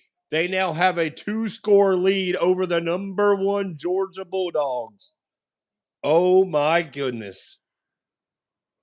Georgia has 1 timeout, 48 seconds left to work with. They do get the ball to start the 2nd half. Got to reiterate that. And also, Georgia is a 2nd half team, so Alabama needs to be on their toes. But check this out. Alabama on a 17-0 run right now. As long as they need to continue to use Milroe's legs. second half. I think they'll be fine. But let's see what Beck and company can do. Kirby's smart, man. I don't really. He's kind of getting a little nervous on the sideline, but I'm waiting for Brock Bowers to start inserting himself more into this game. So here we go, shotgun formation. There's the snap. Beck looking. He's just going to toss it to his running back out of the backfield, and he's going to get about 6. Really, Alabama's okay with that. 40 seconds. Tick, tick, tick. Second down for Georgia. Ball at the 31. McConkey limping his way back. Beck looking. He's going to scramble, and he's going to lower his shoulder. Gets 1 yard. Alabama says, we will definitely take that. 3rd down and 3. McConkey lips off. Disaster for Georgia at the end of the first half. Beck with 11 seconds left. Tick, tick, tick. 3rd down and 3. And looks like that's going to be the end of the first half. Georgia looks absolutely shocked. Does not look like the number 1 team in the country after the way they have played. Alabama has shown their dominance. And Georgia looks scared, to be honest with you. They are shocked at the physicality of Alabama. Georgia on the ropes. And they get the ball to start the second half. Let's see what they could do something with it.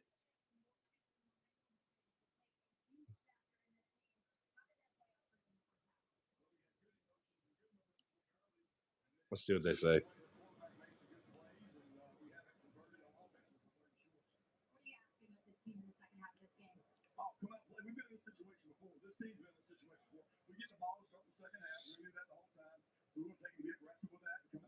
Here we go.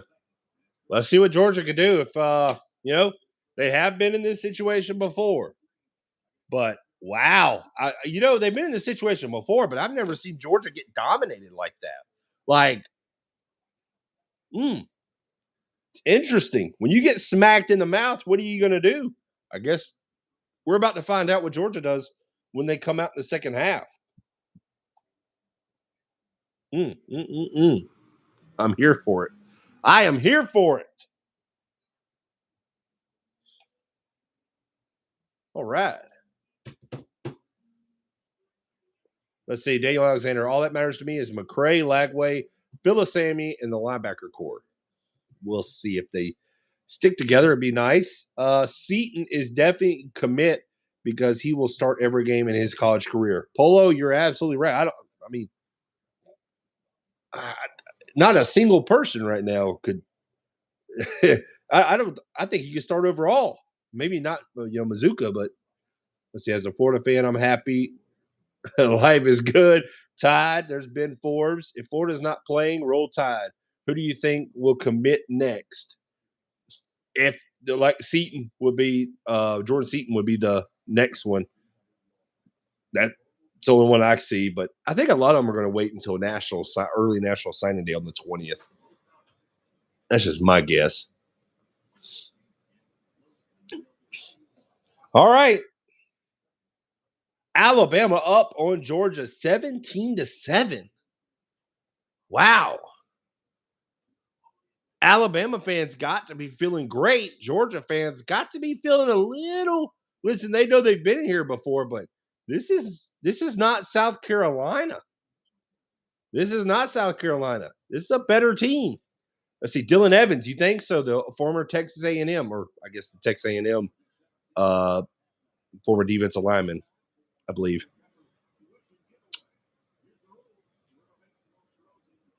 Oh, here we go. This is my favorite right here. The Dr. Pepper throwing into the tin can.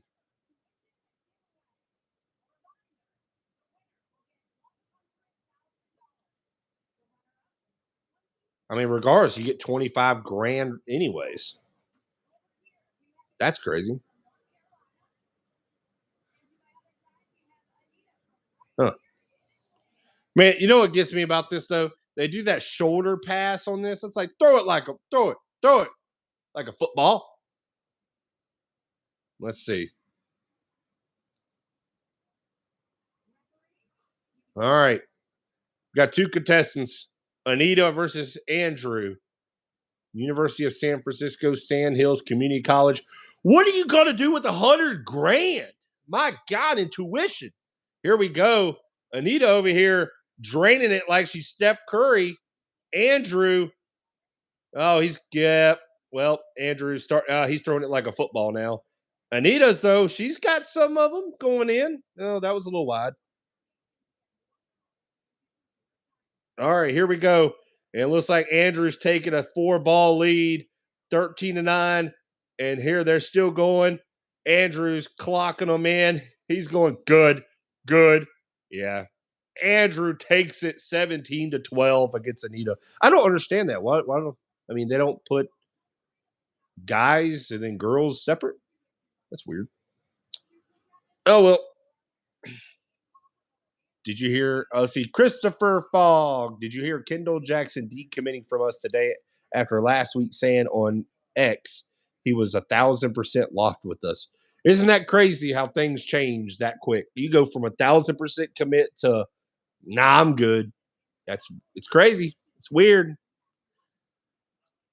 Oh, let's see. Polo. Let's see. Oh wait, go Elephants beat Navy. Let's see. LOL. At my in-laws for a party, and they're watching Downtown Abbey instead of the game. Hell, Muddy Waters, really? Oh my God. Well, I'm just gonna be chilling in here drinking my Waterburger stuff. Oh, and going live during a game. I have no dog in the fight, pun intended. And I can just announce the game or just talk my way and not be like, why did Florida do this? Why did Florida do that this time? I can actually just sit here and enjoy a game. It's kind of nice. It's refreshing. And watching Georgia get beat right now. I mean, it can't get much better right now. Really, I could have cared. I mean, whichever team would have lost, I would have made fun of their fan base regardless. So, I mean, but Georgia's is probably better. But I'm saying that now, and I watch Georgia just come back and just skull drag them. Let's see, Vids. Pull it up on your phone. Come on, man. Pull what up on my phone? Oh, you talking to yeah, I mean, I got YouTube TV. That's how I just stream it. So yeah, but man, you know how, like, if you're with your wife and you're at your in-laws, she doesn't like it whenever, some it depends on the family. It's like some people, look at it as disrespectful. And then you got to hear it from your wife. You got to hear all that, what she's saying, like, why would you watch the game while we're at my in-laws? That's disrespectful. You have to hear that for like a week.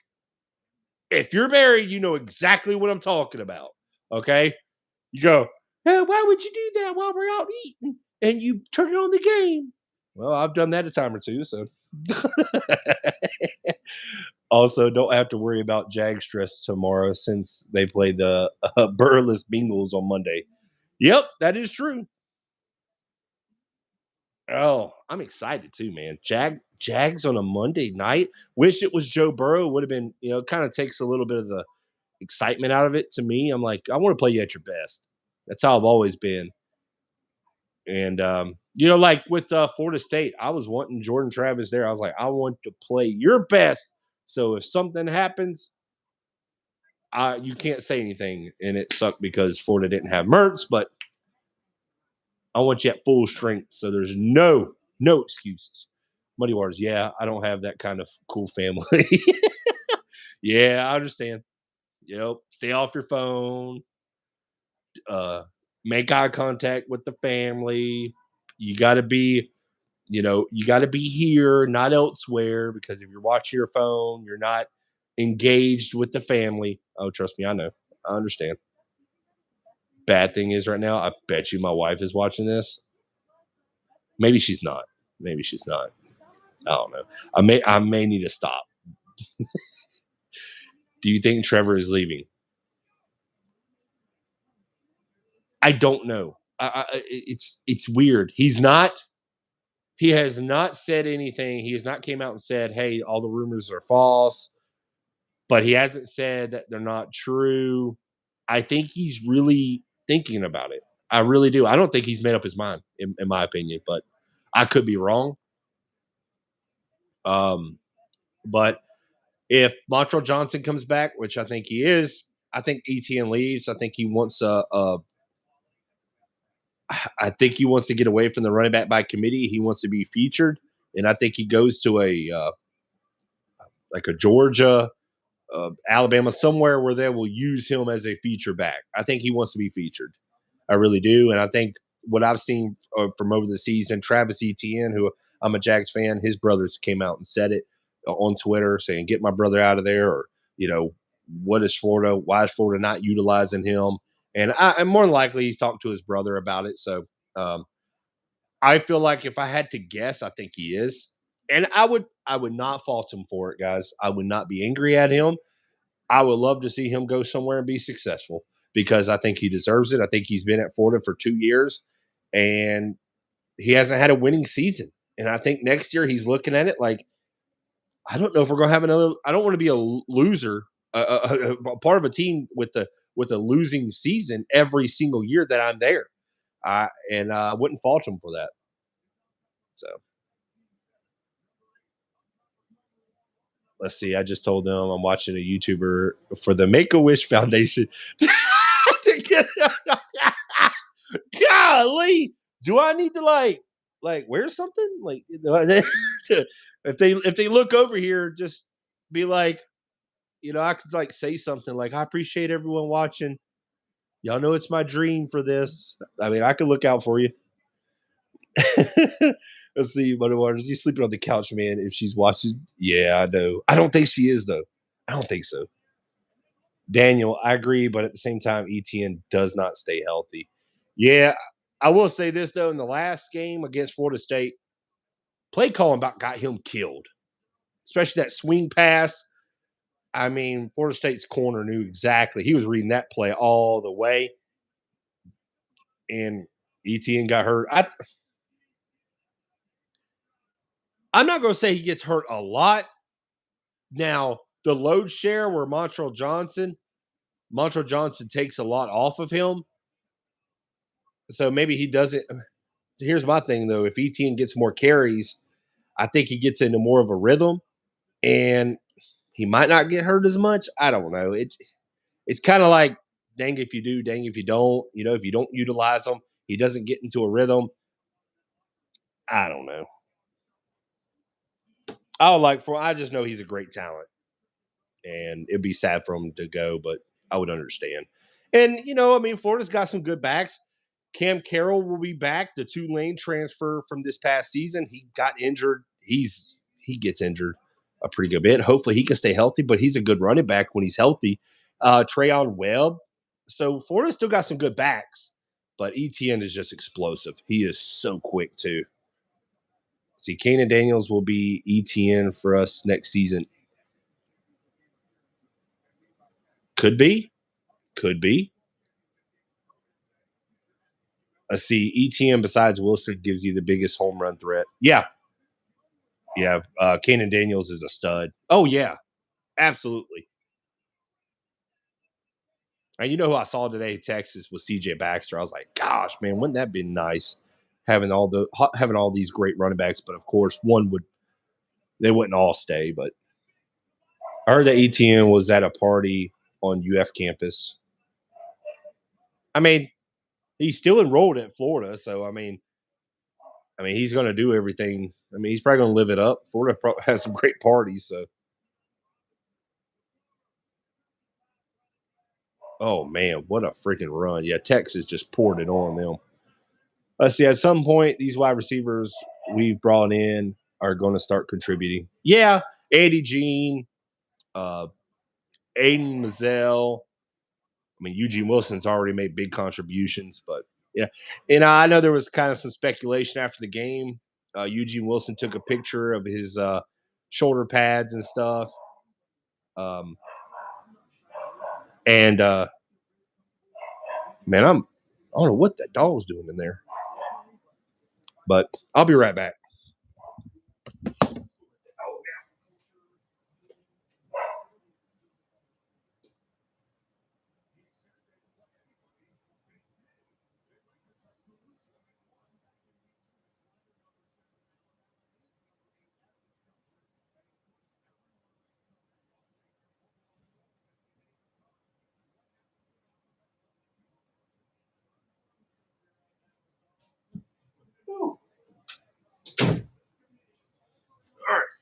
Oh, I'm back. I guess dog had to go outside or something. I thought somebody was at the door. I was like, I don't know why he's barking. Let's see. What one guy do you think will surprisingly step up for us next season? Offense or defense or just both? Let me think.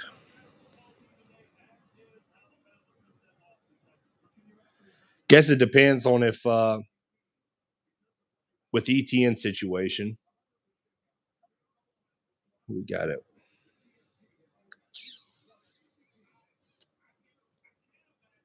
Defensively, I'm going to say Jordan Castell. I think he learns after this past year. I think he puts it together. I'm going to say Castell on defense. Shamar James will come back from his injury. He'll be a junior. That could be a guy that could step up defensively. We were just talking about with me and Muddy Waters. We were talking about the young defensive lineman, Kelby Collins, TJ Searcy. I think those are some guys that can step up. They'll be sophomores, or true freshmen or redshirt freshmen. So let's see. I think TJ Searcy, Kelby Collins, Muddy Waters. I think you're right on that. Then plus don't forget Justice Boone tore his ACL at the beginning of the year. Right whenever the season was about to begin, who I think is due for a big year. He'll be back from this injury. Yeah, that'll be awesome.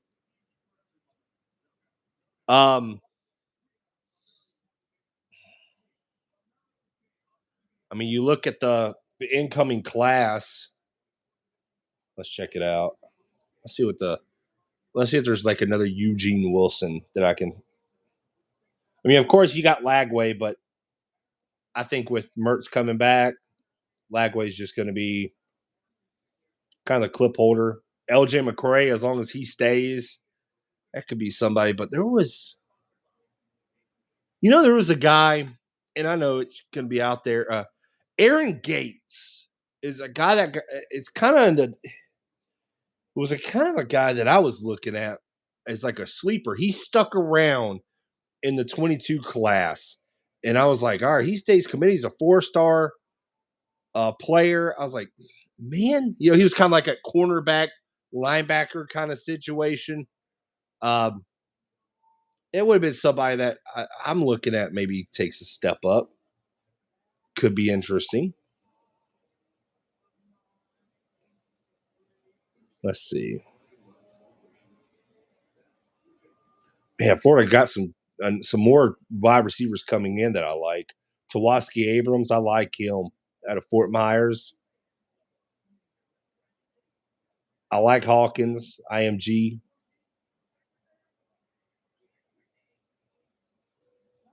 Crazy that Keenan Daniels is only a 3-star. I've seen him play. Let's see what for. Okay, Composite has him as a 4-star. I get the stars are kind of subjective. It's whatever, but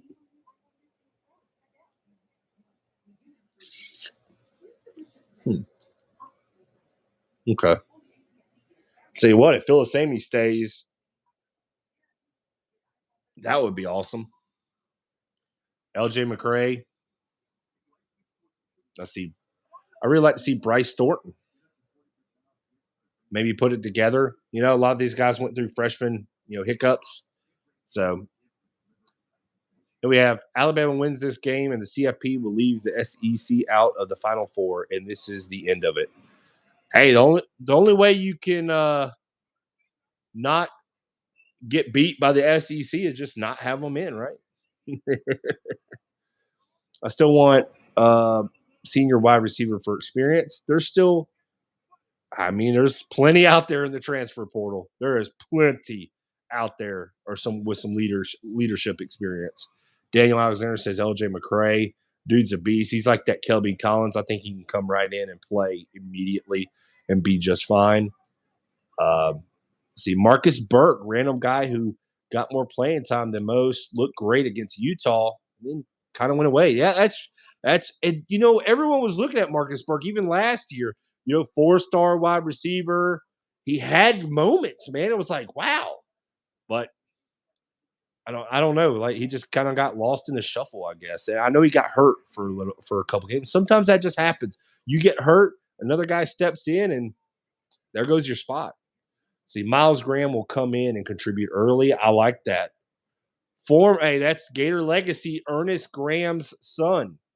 Ernest Graham, if you're not familiar, that's the older not too old, but Ernest Graham, one of the greatest running backs in Florida Gator history, up there with Emmett, Fred Taylor, some of my favorite. So let's see. Nick Thompson, interesting game. Yes, it is. We have a really interesting game right now. See, I would like Chris Tyree. I like Chris Tyree. Fast.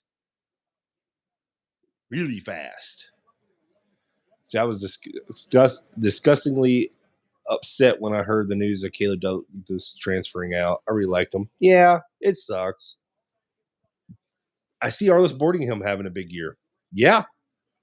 You know, I was kind of irritated by his production. And I don't think it was because of him. He had that big 2 touchdown in that big South Carolina game.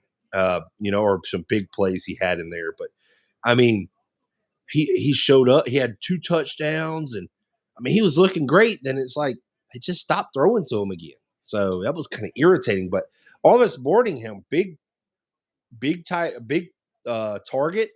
I like Arlis Boardingham. I like Hayden Hanson though as well. So I like both. I like both tight ends.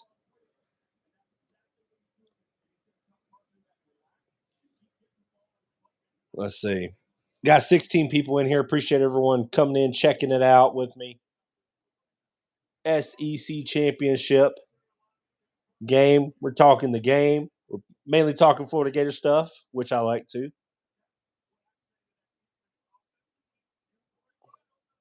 We'll see what happens, man. This is going to be interesting. Can Georgia come out, put it together? Let's see. Oh, that's weird. Well, that's something for another day.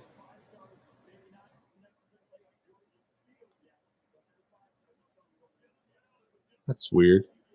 They're saying the Kendall Jackson decommitment is a mutual decision. What? So I wouldn't really call this a decommitment. I'm told this was expected for a few weeks now. Yeah, but he came out and said that he was staying. I don't see. It's you don't know what to believe anymore.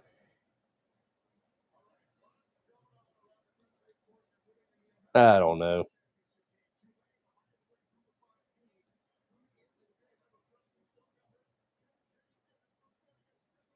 I don't know.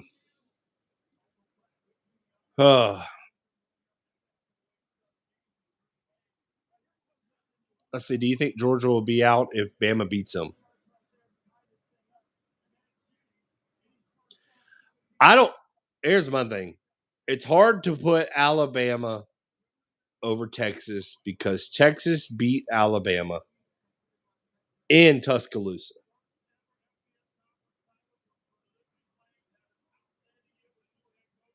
Some Alabama fans sent me a video. I don't want to. I know what it's going to be because my son went over. They're taking pictures, and there's Alabama fans there. Okay, they went with my mother-in-law and all them, and he's a big Alabama fan. And I just saw a video with my kid. I know what it's going to say, and I can't stand it, and they know that. I'm probably going to delete it as soon as it pops up.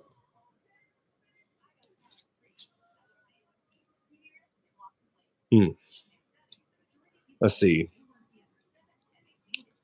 I think the only way. I think if Georgia loses, I think if they lose big, I think it's going to be how they lose. If Georgia loses close, I think Georgia will still be in. And I think they put them at 4 and keep Michigan, Washington, and it depends on if Florida State loses. Because if Florida State loses, you're going to have either Georgia, Alabama, the winner. And then Texas. Dude, there's so much that could be at stake right now. I mean, this is going to be insane if this happens, dude. I'm here for it. I'm absolutely here for it. This is awesome. There's so much that could happen. My issue is that Texas did not run an SEC schedule. Alabama had to run an entire SEC schedule to get to this point. They should get a spot in the playoffs if they win this game. Because then you go, well, Alabama beat the number one team in the country. So it's like so much. I mean, let's see. What about Seton and Jeremiah? I don't think Jeremiah Smith, no, the wide receiver, for some reason, I don't think the Ohio State guy, but I think Seton could be more of one that could commit to Florida. The more and more I hear. See, FSU could lose tonight because Tate Rodemaker is doubtful tonight. Is he doubtful? See, I haven't heard. I heard he was a game time decision. So if he's doubtful, then more than likely he's not playing. They're going to go with Brock Glenn, the 3-star quarterback. Wow, their third string quarterback. They need to try to avoid another TCU situation where it's over with in the first quarter. You ain't lying there. And if, well, I guess it depends because Florida State will be ranked 4th if Georgia wins. I don't know. Actually, there's just so much that could happen the next couple hours. We're going to find out at the end of the night what happens. But man, there's so many like scenarios where bad things could happen for these teams. I mean, I could care less, if Alabama and Georgia wins, because I know people in both fan bases, so it's going to be fun for me regardless. See, best defensive back coach in NFL, Ed Donatel, has been hired by Florida. LOL. Nick Thompson.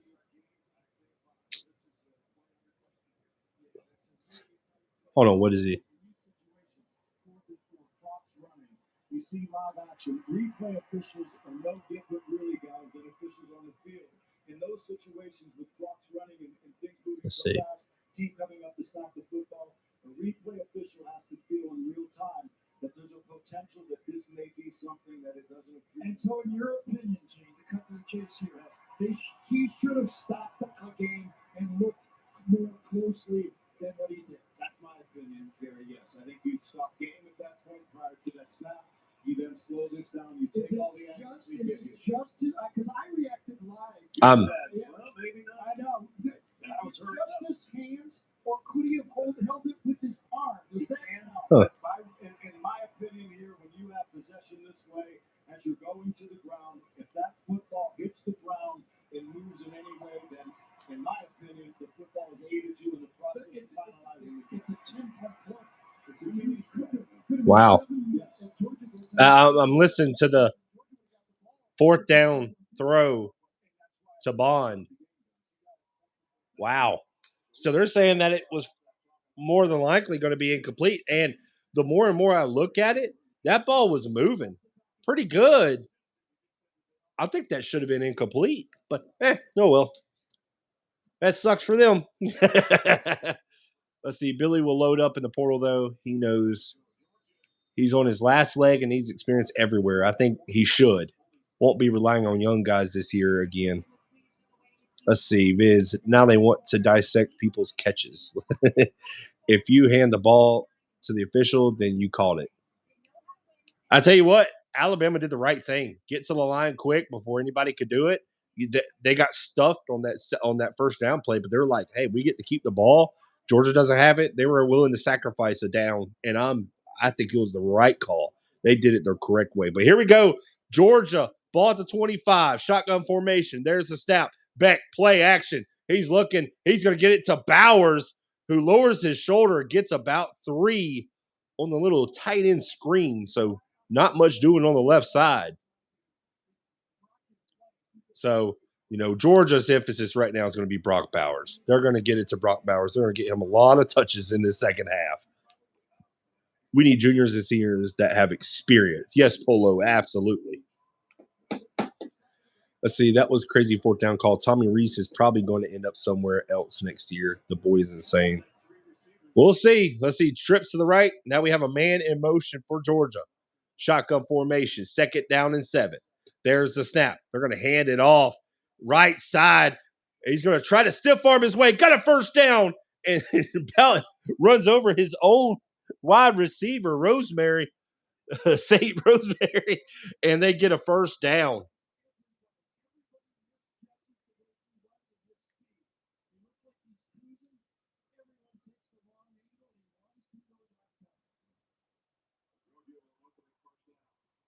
So there we go, a first down for Georgia.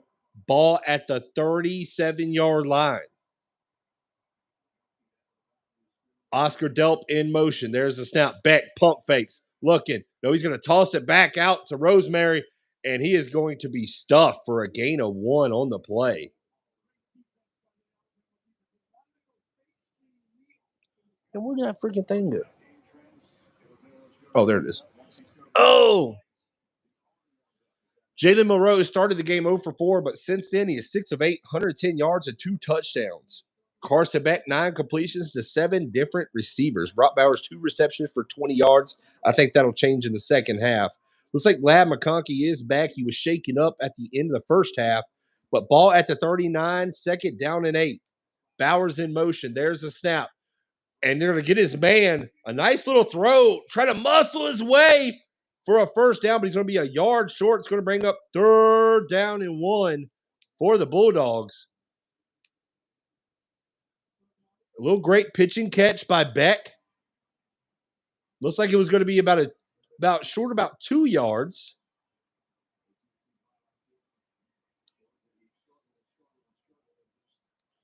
So got it to about 1. That was Jackson. Here we go, 3rd down and 1. Beck under center. There's the snap. Going to toss it out. And, it's going to be stuffed on the right side. Georgia goes to the short side of the field. Alabama was absolutely ready for it. A loss on the play for Georgia. 4th down and 2. Kool-Aid McKinstry, cool as a cucumber, just stuffed it up and blown it up. Arnold in on the tackle. A host of Alabama defensive players. Wow. Georgia has absolutely nothing for the Crimson Tide right now. And there's the punt. Punts it deep. And it's going into the back of the end zone. Alabama will have it 1st and 10 on their own 20. Wow. I'm shocked no one is trying to get Jimmy Chadwell from Liberty. Guy led Coastal Carolina to an undefeated regular season in 2020 and now 13-0 with Liberty. Guy can coach. Sounds like a guy that can. Maybe Florida should take a look at him. We'll see if they do. Bama safety Terry Arnold should be a Gator. Still remember when he chose them over us. Dude's been great. He's had a great year. I think it was last year, or was it maybe at the beginning of this year? It was kind of like he was kind of getting burnt, and just I don't know if it was maybe the defensive play calls or something. I don't know, but dude has definitely turned it up this year. Definitely a difference maker. Turned into a shutdown corner for Alabama. I think it was at the beginning this year. I think Alabama's defense just wasn't doing. I think Arnold kind of got caught, Quinn Ewers against Texas. I think Arnold was getting put on a blender on some plays, but he's definitely had confidence late the second half of the season. Blake, when is Billy Napier going to transfer for we can get a real dang coach? Chris Jenkins. Let's see. I don't know, something. College Football Report just said Ohio State claims something. What was that?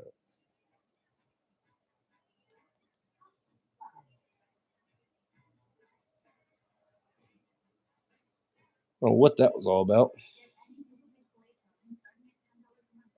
Let me see if I can find that again. Oh well. But man, this is if Alabama can put some points on this drive right here, they're gonna have Georgia reeling. Interesting. LOL, no more Sunbelt coaches for us. If we fire Billy next year, I'm offering Dan Lanning, Ryan Day, and etc. everything. See, that's the thing about Florida. Why haven't you been going after name brand coaches? And those are some name brand coaches. Instead of going, as a head coach, you want to bring over somebody from Liberty or somebody who can call plays. I'm okay with it. But as the head guy, I don't know. There's the snap. Milroe hands off to his man out of the backfield. Let me tell you something. That's a 3-yard gain. Alabama is getting a great push from their offensive line right now. Williams ran for 3 yards, but that Alabama line is getting a push right now. Shotgun formation. There's the snap. Milroe hands it off again, but this time Georgia wins. They said, okay, we're tired of getting dominated at the line of scrimmage. Let us show you our strength. And Georgia sends Williams back with about a 1-yard loss. Number 13 for Georgia, just forklift. Number 45 for Alabama. And here we go. 3rd down and 8 for Alabama. There's the snap. Milroe stands in the pocket, throwing deep. And it's going to be incomplete. Oh, man. I think someone ran the wrong route for Alabama. 2 guys in the same vicinity. It was definitely underthrown. Not a great throw from Milroe. Yeah, Georgia just played great defense in a 3-and-out, what Georgia desperately needed. Alabama that was a big drive, I feel like. If they were able to put some points on the board, that would have been insane. Here we go. There's the punt. It's away. Georgia tried to block it, and it's fielded at the 30. Georgia will have it 1st and 10. Ryan Day on the hot seat. If you don't beat your rivals, and a lot of people feel like you have the team, sometimes that happens. You're going to be put on the hot seat. They don't like it when your toughest game you can't win, and that toughest game is your rival. So Ryan Day could be on the hot seat. It wouldn't shock me. That's a yes but no. Guy can't win the big games that count, but I'll take 12-1, 12-2 every year. I'll settle for consistent playoff losses or natty losses. You ain't lying, because at least you're in the game, right, Money? Ryan Day is 1-3 versus Michigan, but has made the playoffs 3 times in a natty appearance. Yeah. Think about it. They were so close last year. If it wasn't for the field goal kicker shanked it at midnight on January 1st. He just shanked it. And they were a field goal away for the championship. So if Ohio State gets rid of Ryan Day, they can forget about making the playoffs for 10 years. Let me tell you something. They get rid of them. I know some teams that could use a coach that can get you 10 wins, 10, 11. But I'm not the biggest fan of Ryan Day. I don't know. The way he looks over there just makes me mad. I don't know why. He just looks like somebody you could maybe have an argument with, and he's just irritating. He's one of those guys who's just got a real good punchable face.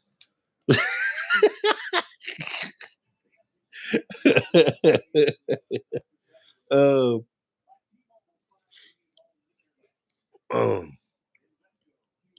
Looks like he waxes his eyebrows. He plucks them or something. I don't know. Something about him I like.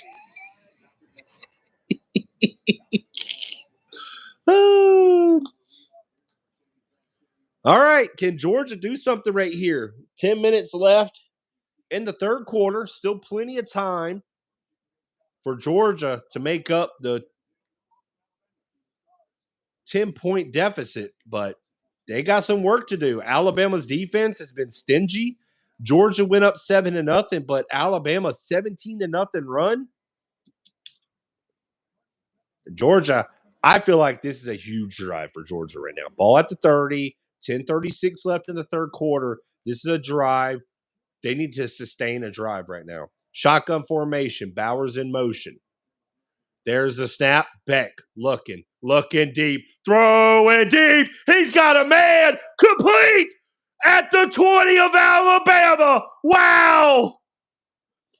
Donnie Smith just torched the Alabama defense.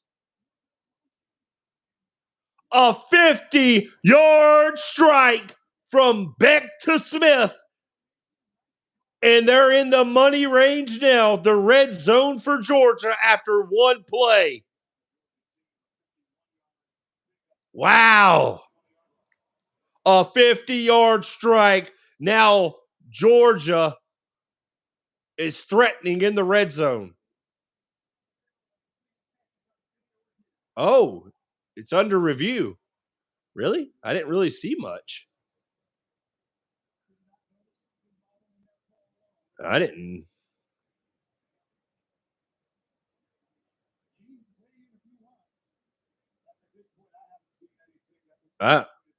You're going to review this, but not the Alabama one? I feel like yeah,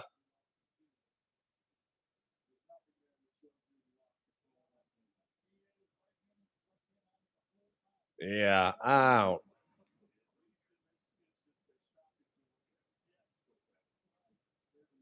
Yeah, he caught that one clean. That one's a clean catch. The Alabama one, I don't know about that one.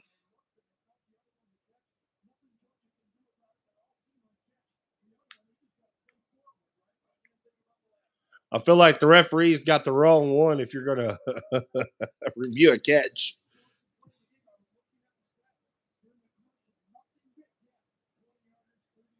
Yeah, Beck with a strike. That was one heck of a throw. Whenever they needed it done. See, this is what I said. Georgia, a second half team.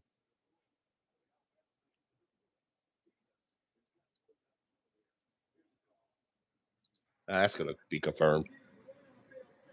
Oh, it said it stands. I was like, dude, that's confirmed. I think the rest are just trying to do something now. I don't know what they're doing.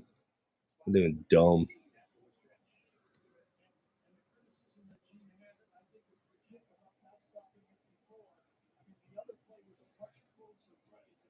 Yeah, the other play was way closer than that one. All right, ball at the 19. First down and 10 for Georgia with 9:53 and counting left in the third quarter. Down by 10, but Georgia threatening. Beck under center, single back. Man in motion. There's the snap. And they're going to give it to Kendall Milton, who makes a cut on the left side and brought down for a gain of about 3 on the play. Looked like almost a face mask, or kind of looked like it from my point of view. Yeah. And Alabama got away with another. It looked like it was kind of just a little bit of face mask, but not bad. Let's see. It looks like Kool-Aid McKinstry down for Alabama, and DJ Turner down for, looks like he came off the field hurt. Alabama now. A little bit of attrition setting in. Momentum killers with these reviews. I know, man. But I mean, my thing is that, oh yeah, he definitely had the face mask. You know, Georgia fans are going to be saying, my goodness, Alabama getting away with this and that. I can hear it now. I can hear it now.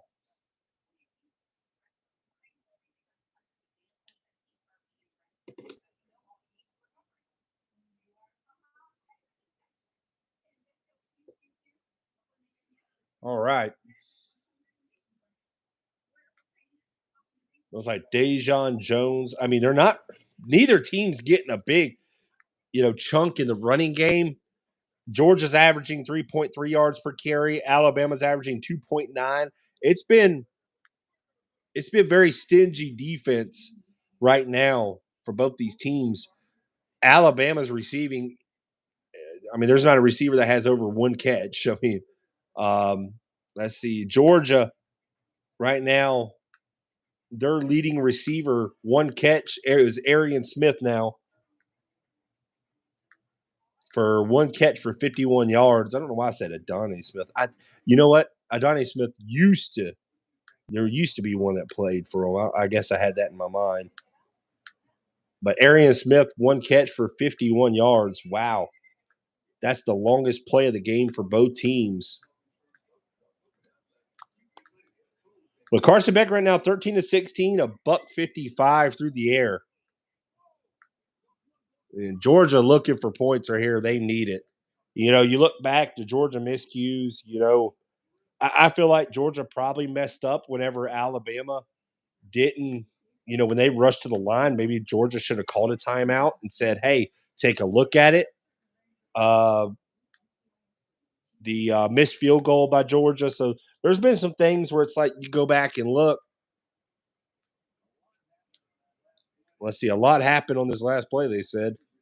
There was a face mask, 2 players hurt.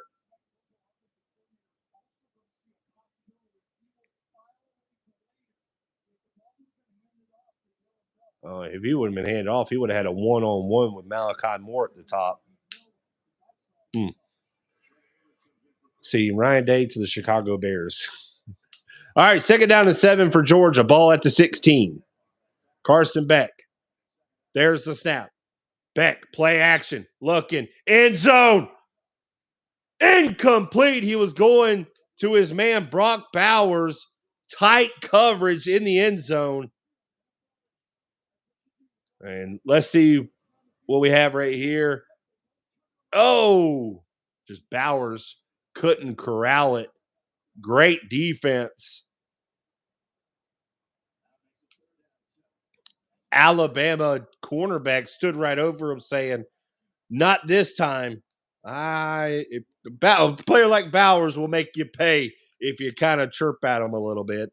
Here we go. Bunch set for Georgia. Man in motion. 3rd down and 7. Shotgun formation. There's the snap. Beck looking. He's going to roll out to his right. Throws it. Almost intercepted. It falls harmlessly to the ground.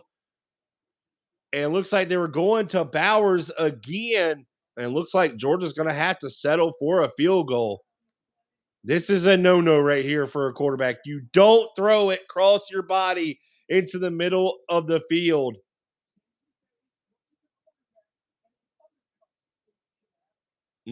That was dangerously close to an interception.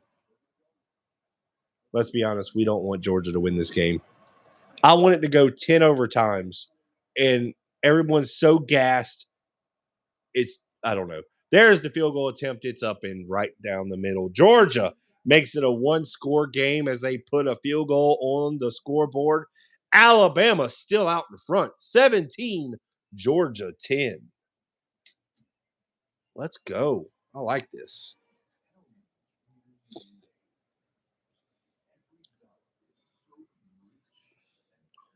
Yeah, I really don't care for either team, so I could care less who wins. I don't know why.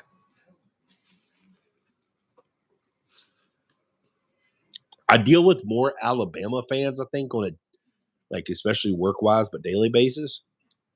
But Georgia is more online, Twitter and all that. So you hear a lot more of them. Especially in the past couple of years, they've been coming out, out in the open now since they've been winning. So if they lose here, you may see them go ahead and turtle themselves, go back in a turtle shell. Turtle. Hey, you know what, though? We got a good game, guys. I like this. Defensive game. Alabama's defense has stepped up. Georgia's defense stepped up on that last series. Ow. So it's been fun. This is a game. I mean, SEC championship game. Right now, Alabama has a 76.3% win probability right now. Wow.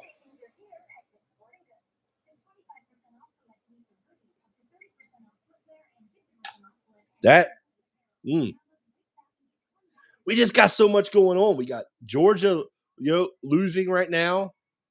Then you got Florida State tonight. Could that be like one of the best things? Listen, because as a Florida fan, your rivals are Georgia and Florida State. If both of them lose tonight, oh my goodness, I didn't even think about that. because I knew one was a possibility. Oh, could be fun. Could be a fun night. Will this game knock Georgia out of the playoffs? Hopefully. I don't know. I'm sitting there thinking, I'm like, should it? They've been number one all year long. They lose in the SEC championship game, or would it just drop them to number 4? And I don't know. I'll tell you what, though. Georgia, Michigan national or the semifinal would be fun to watch. That would be fun. I think those are two best teams in my opinion. If you look at offensive and defensively, they're just well rounded. I think both teams are. LSU almost did pull off the upset against Georgia in the playoffs. True. Man, you are missing this Downtown Abbey action. May just served a dinner plate of scones to the king. I'm going to pass on that, my man. I'm going to pass. That don't sound much fun to me. Let's see. They would have let Texas in if Georgia loses. I don't know. See, that's why I don't think they can let Alabama in because they lost. But here we go. Shotgun formation. Jalen Monroe, ball at the 25. There's a snap. He's going to toss it out, and it's going to be incomplete. I don't know if that ball got deflected or what happened. Or if that was just a bad pass. 2nd down and 10 for Alabama. That was, Let's see. I could see a Harbaugh going back to the NFL. I could definitely see that. I think he's a good NFL coach. I mean, he went to the Super Bowl with the 49ers. So here we go. 2nd down and 10 after the incomplete pass by Milroe. Bond in motion. Shotgun formation. There's a snap. Milroe looking. Steps in. He's stepping up. No, he's going to roll out to his right. Eludes a defender, and he's going to go out of bounds. Gain of 2 on the play. That pocket was collapsing. Pressure on his right side. They picked it up. But, oh, man, did he almost get dropped for a loss. But a gain of 2 is probably where Alabama fans were like, hey, we'll take that because that was about to be a sack of about 10 on the play. So here we go. 3rd down and 8 for Alabama. Shotgun formation. Twins to the top. Single receiver down at the bottom. There's the snap. Milroe looking. Throw it to his right. He's got his man, Burton. 1st down at the 40.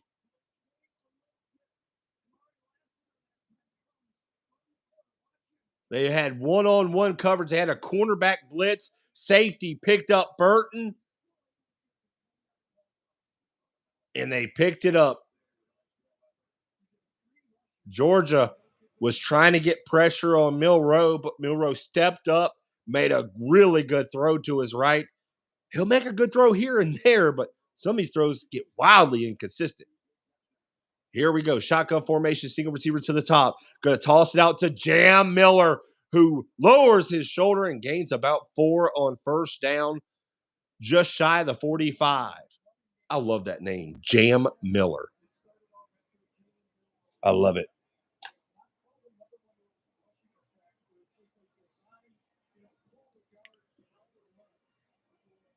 Is Roydell Williams.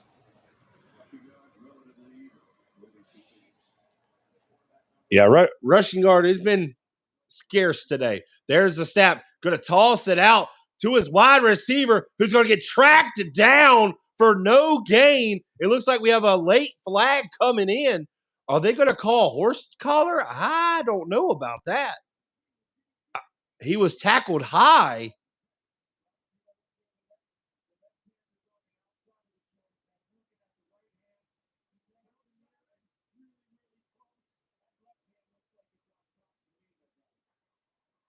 Oh, they're calling horse collar tackle against Georgia.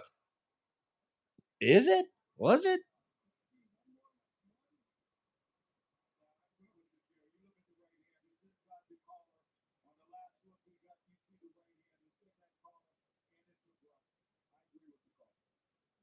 I don't know about it. I mean, he agrees with it, so. Yeah, okay.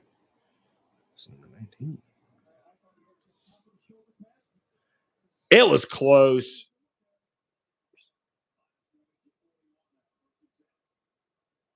Let's see. First down and 10 now in Georgia territory. And there's Roydell Williams, gain of about 6 on first down. I'll be honest with you. The Georgia defender, he tackled him high, but he really didn't need to put himself in that situation. That would have been third down and long. Kind of just careless mistake, to be honest with you. Kind of mental mistakes.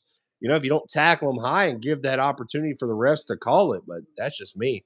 Now Georgia almost in field goal range. I believe they are. Second down and 4 for the Crimson Tide.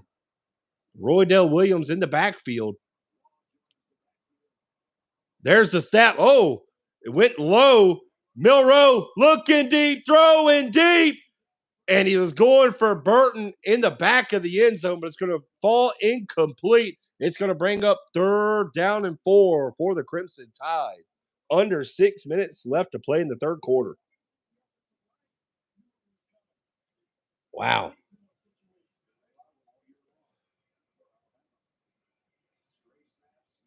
See, it looked like hand fighting on both. Third down and 4. Here we go. Breaking news. Abby is off and the game is on. Let's go, Money. Shotgun formation. Milroe looking for his man in motion. There's the snap. Milroe. It's going to be a late pressure. He's dropped for a sack. Milroe is dropped. Wait a minute. He's still going. I think the referee called him down. Yeah, he signaled him down, so they blew the play dead. I saw the hand go up, and everyone stopped. Let's see if he was down. I don't think he was down, though. Yeah, I think he was called down. They had a free rush.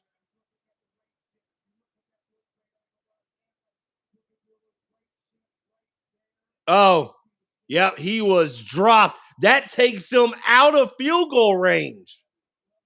Left hand was on the shoulder pad. Yeah, I don't know Marcus's point, but it looks like Alabama's going to be out of field goal range now.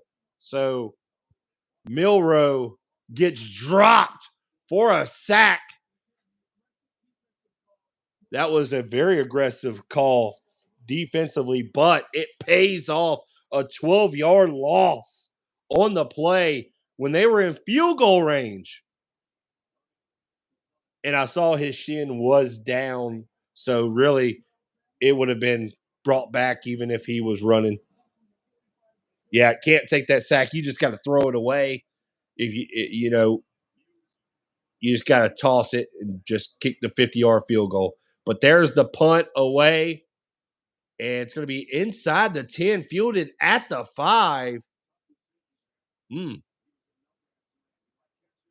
it was kind of like, really, whenever you're a punt returner, you put your feet at the 10. If it goes over your head, you don't catch it.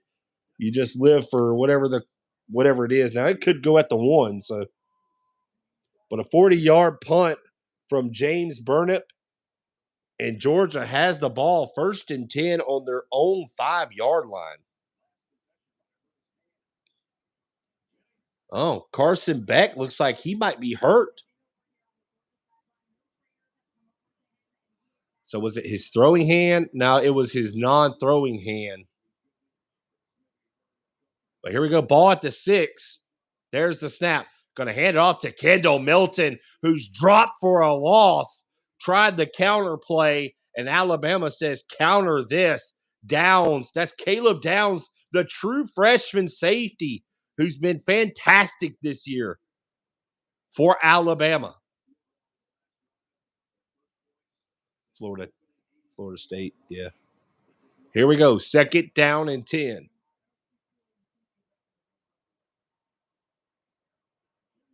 Staying in shotgun. Twins to the top. Lad McConkey. No, doubles receivers. 4 wide. Now they're going to send Brock Bowers out. There's the snap. Going to give it to McConkey, who tries to make a man miss, but he's brought down at about the 13-yard line. A couple yards shy of the first down. A big third down as time is ticking away and getting close to the fourth quarter.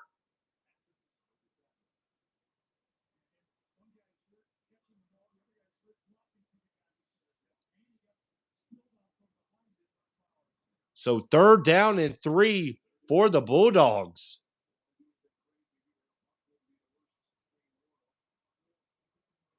So doubles receivers, man in motion. Almost looks like the same set last time.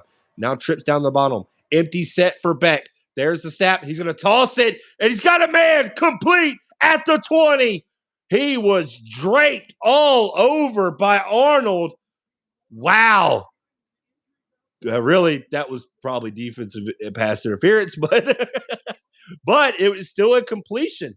Great catch and throw. Ball at the 22. And it looks like we have movement everywhere on Georgia's line.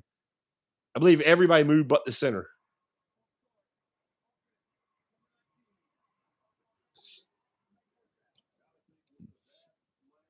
Let me tell you something.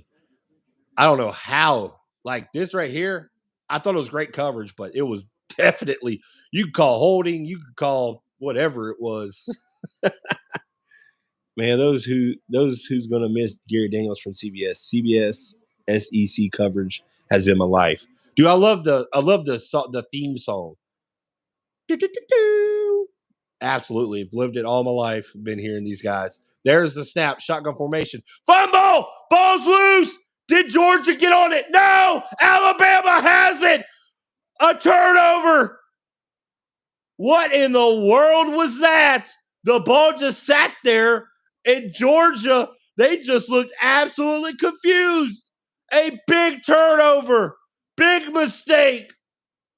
Not so smart.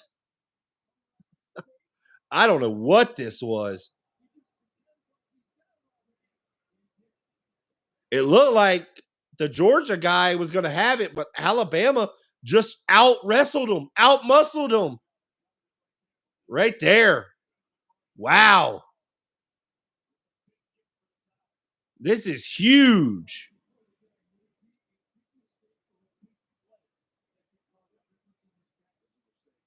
That is not just a mistake. That is a game deciding possibly mistake. If Alabama right here, ball at the 11, if they can punch it in, automatic red zone.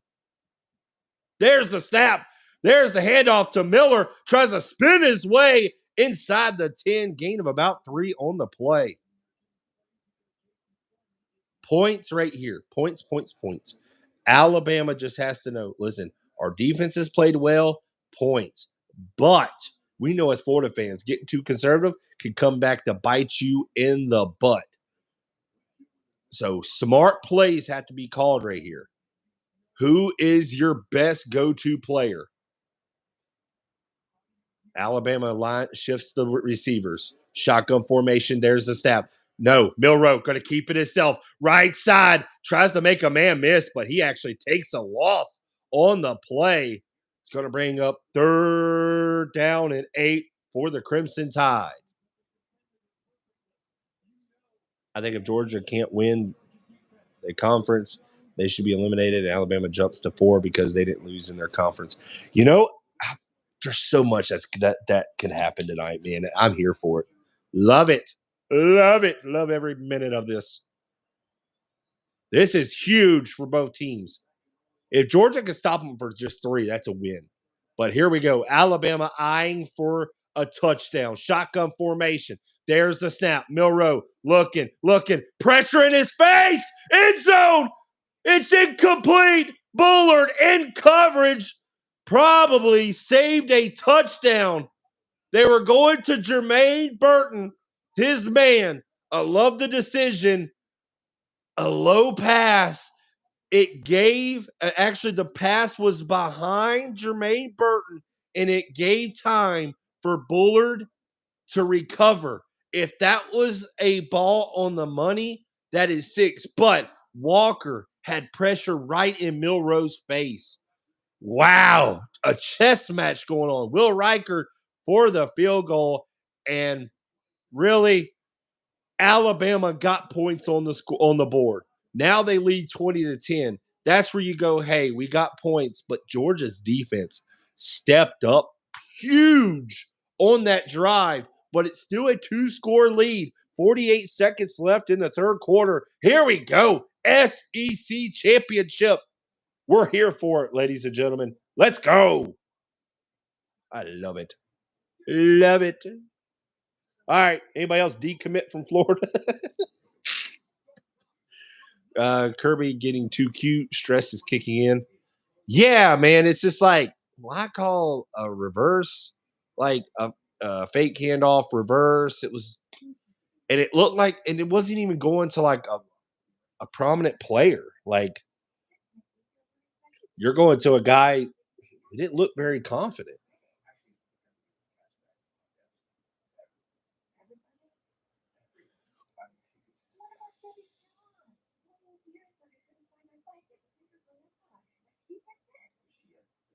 Let's see.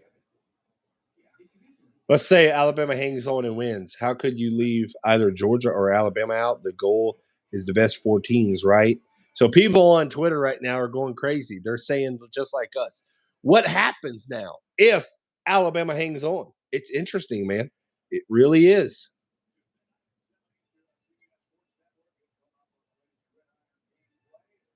It is interesting. I mean, now the game is almost into the fourth quarter. Georgia down by 10. This is a drive now. This is a must have. There's no more, messing around for Georgia. There's the kick. It is going into the back of the end zone. Here we go.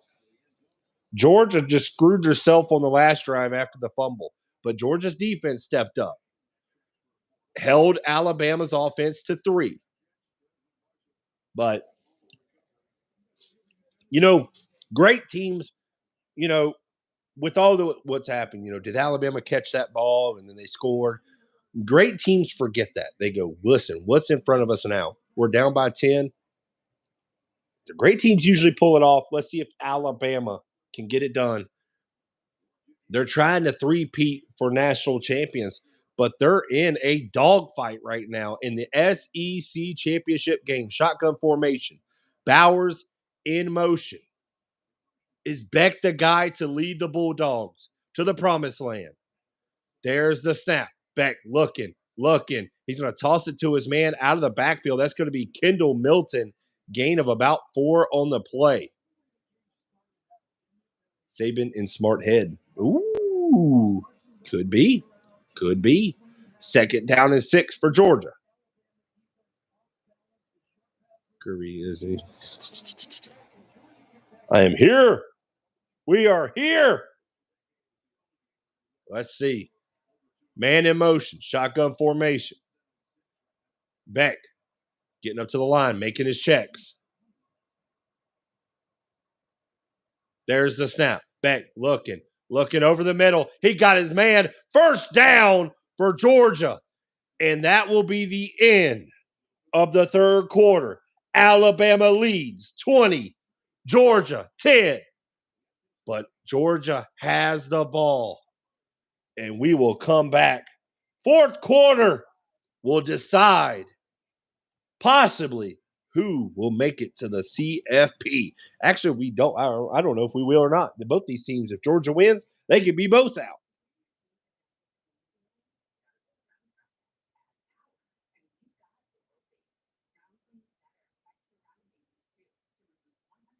All right.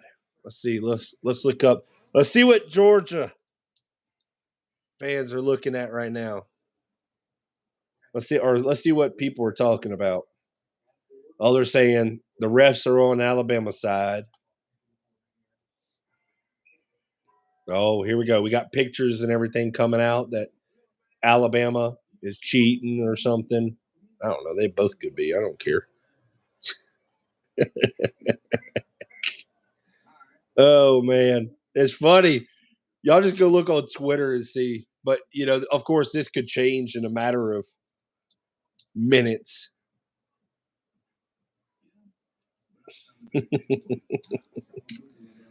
Oh, man. Let's look up the latest.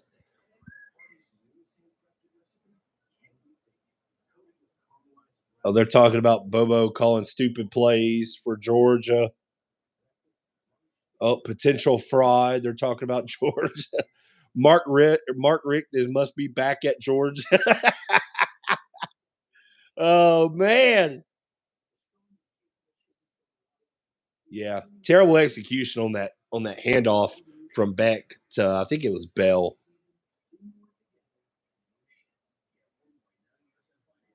I will say this though, these defenses, isn't it nice, Florida Gator fans, seeing an actual defense that can tackle? And I think the biggest play is a 50-yard play. That was kind of routine for Florida Gator defense. Oh. Why you gotta be so mean? All right.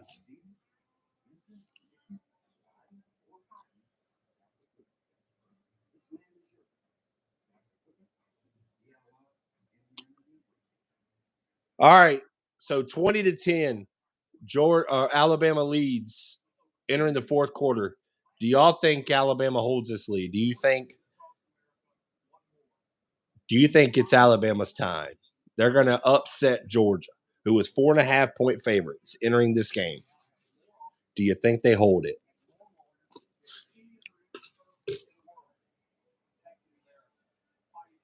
By the way, if you haven't done so, hit the like button.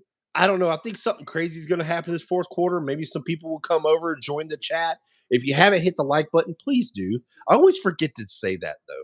But apparently, like if you get a lot of likes, they send out your videos a lot more. So let's see. How funny would it be if Michigan wins it all after their coach getting suspended in the sign stealing allegations?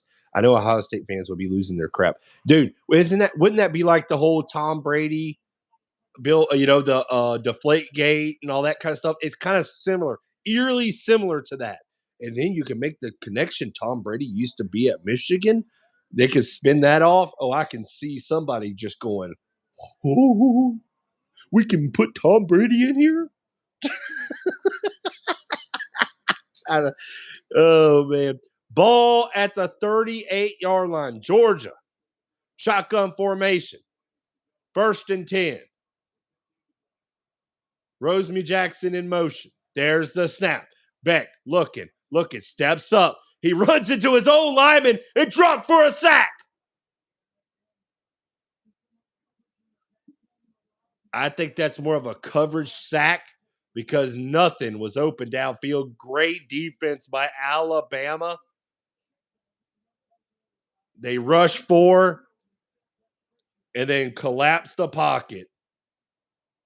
Perfect defense. They drop 7 in coverage. They know Beck is not going to really hurt them with his legs. But here we go. 2nd down and 13 after the loss.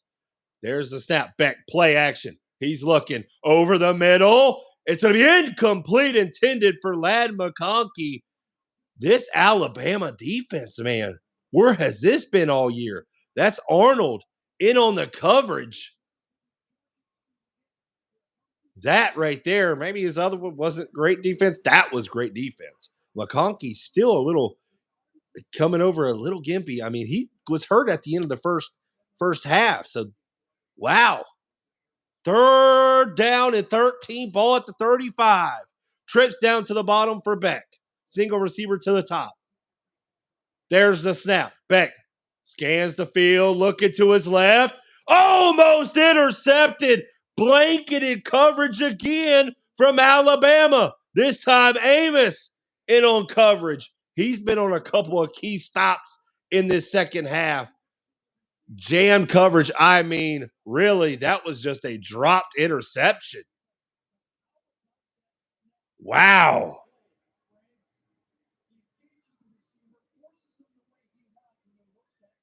I believe that was more of a spot throw. I don't even know why Beck would throw that. That was blanketed coverage all day long. Wasn't even to the sticks.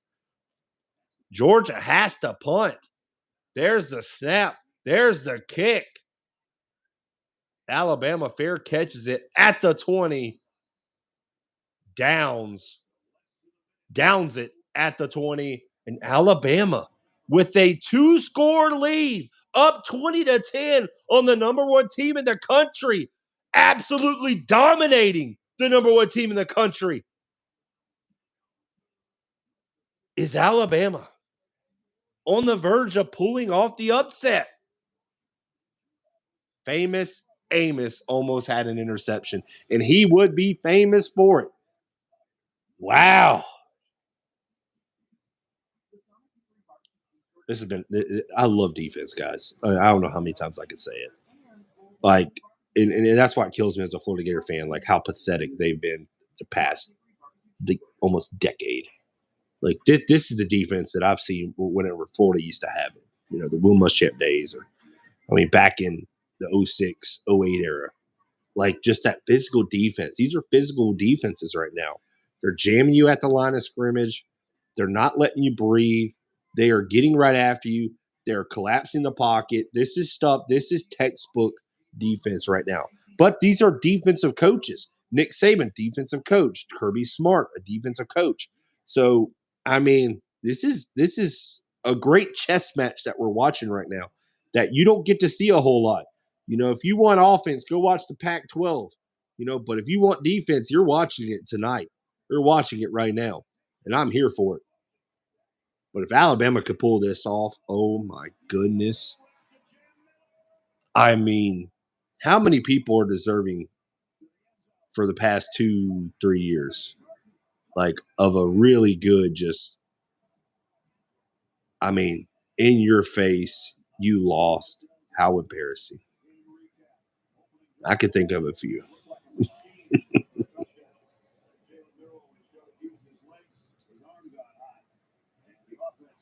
Now, Milroe just has to be smart.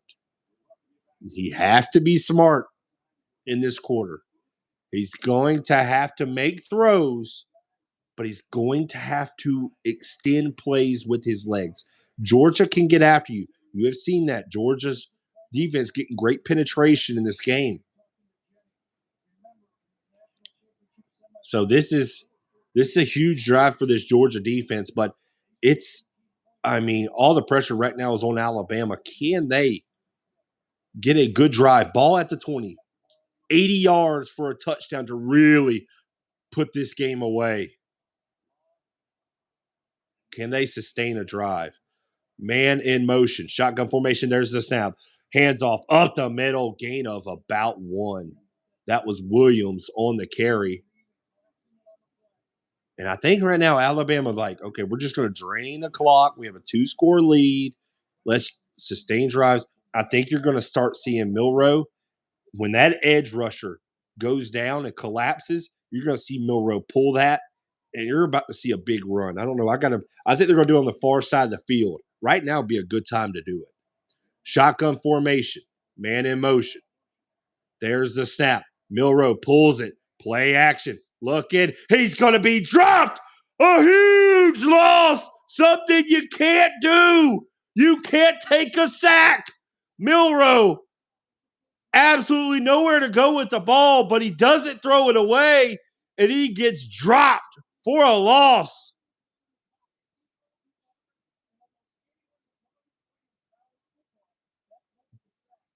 Wow. 3rd down and 19 for the Crimson Tide, going in the wrong direction. 3rd down in Mobile for Alabama. Ball at the 11. There's the snap. Milroe looking, scans the field, going to toss it over the middle, and he's going to be tripped up at the 23-yard line, well short of the 1st down. Alabama just giving some room for their punter. And a 3-and-out for Alabama. Another great defensive stand by the Georgia Bulldogs. Bullard with a great closeout.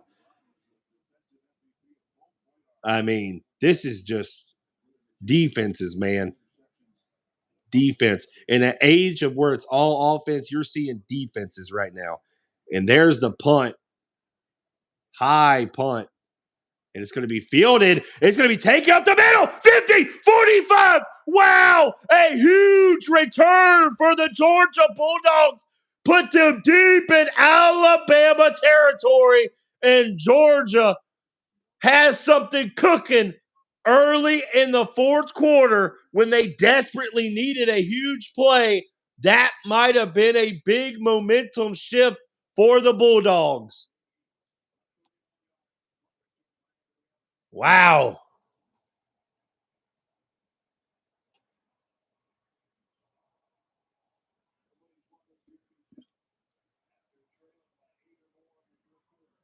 Here we go. Ball at the 35 of Alabama. First down and 10 for Georgia. There's the snap. Going to hand off to Milton. He's going up the middle and gets about 5 on first down.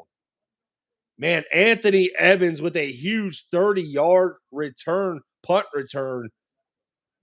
I mean, you may look at it, look back at this game. That could be a game-turning play. But we're going to have to see the rest of this game, how it turns out. 11:25 left in the fourth quarter. Here we go. Kendall Milton with the handoff up the middle. Gains about 3. So now we're going to have third down and short for the Bulldogs.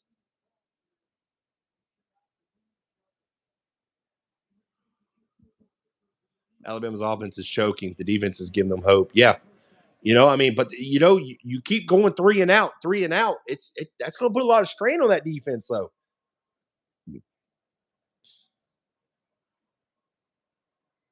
This is what you expect in an SEC championship game, baby. Let's go. I'm here for it.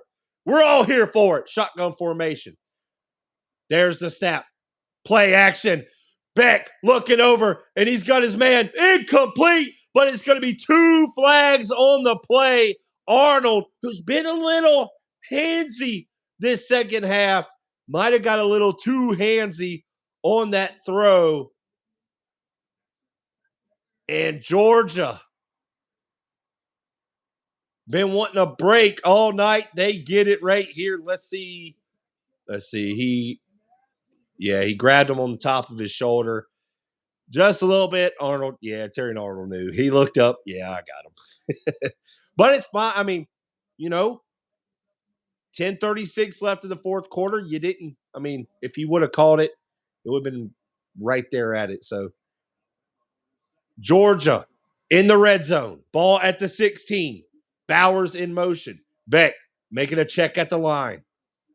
Twins to the top. There's the snap. Play action. Beck looking over the middle. Called it complete at the 1. Ladd McConkey inserting himself in this game. He's been hurt all game long, and now Georgia hurries to the line. Beck, there's the snap. Takes it in. Touchdown, Georgia. They make it a 1-score game.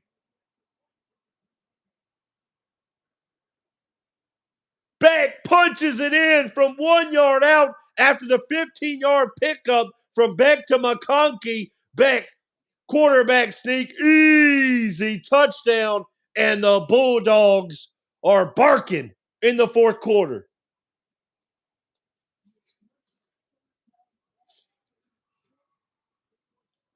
Now to make it a 3-point game, the PAT from Wooding.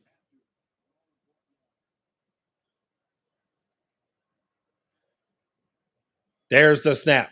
There's the kick. It is up and good. Now, pressure builds. The big punt return by Evans gives Georgia a short field.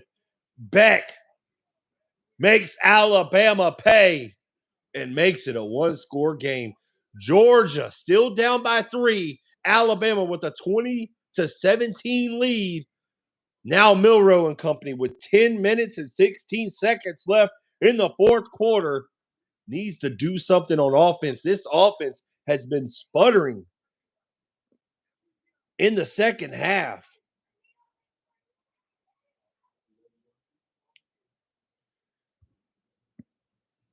So Alabama,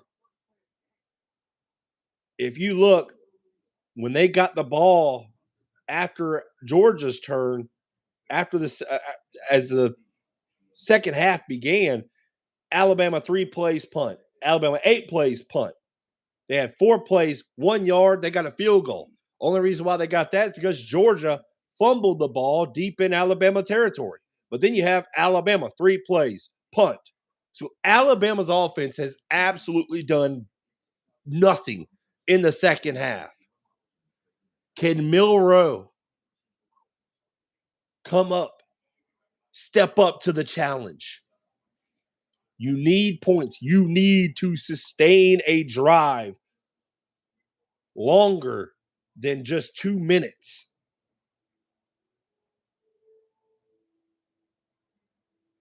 The last 2 drives from Alabama, not great. 4 plays, 1 yard, a minute off the clock. 3 plays, 3 yards, 2 minutes off the clock. But Georgia now has momentum. Alabama cannot afford to go 3 and out. If Alabama goes 3 and out, it's as bad as a turnover. You cannot go 3 and out and give more life to this Georgia team. They are the number 1 team in the country for a reason. You had them reeling. Now you need to reel back in and say, hey, we have a coach and we know our team. We're just as good.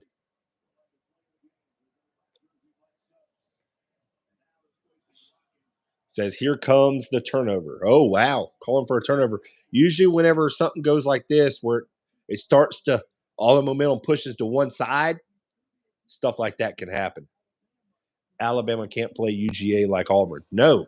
You had them reeling 20-10, and now you're going to have to do something right here. There's the kick, end over end, and it goes in the back of the end zone. Alabama will have the ball at the 25-yard line.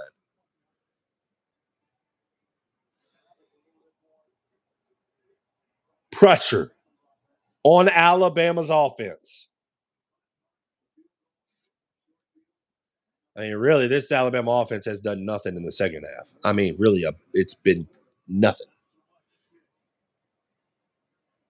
Milroe's legs, though, I think they have to be a factor, but Georgia has done a really good job of keeping him in the pocket and keeping him contained. So here we go. 1st down and 10. Bond in motion. Trips to the top. There's the snap. Milroe looking over the middle. Got his man Bond. 40, 45. And a great play starter for the Alabama offense.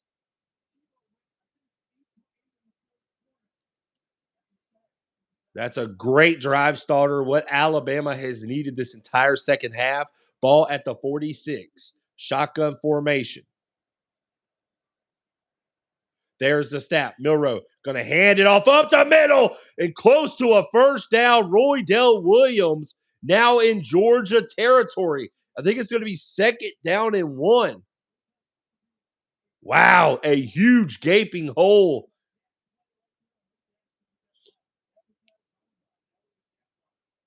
Wow. You can see Alabama fans nervous. Georgia fans nervous. 2nd down and short. You can do a lot right here if you're Alabama. Jermaine Burton in motion. There's the snap. Milroe looking, scanning the field. He's got his man in the flat. 1st down and more. That's going to be Bond. And he's going to be brought down at the 35, actually around the 34-yard line. So now deep in Georgia territory. Just outside of field goal range. If I'm not sure about Will Reichard's distance. That'd be about a 50-yarder, but it's 1st down and 10 for Alabama. Cannot take sacks. Cannot take negative yards. No penalties. Line shifts. Single receiver down at the bottom. There's the snap. Low snap. Jam Miller tries to cut to the right. He's going to be pushed out of bounds. Gain of about 3 on the play.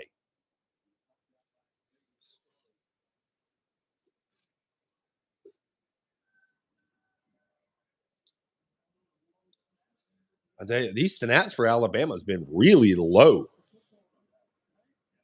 2nd down and 6 for the Tide. 8:09 left in the ball game.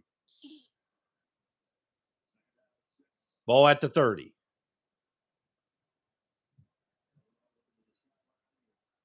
Looks like Milroe changed the play. 5 on the play clock, though. 3, tick, tick, tick. And there's the snap. Milroe going to hand it off to Jam Miller, who bulldozes his way for about 3. And it's going to bring up 3rd down and 2 for the Tide.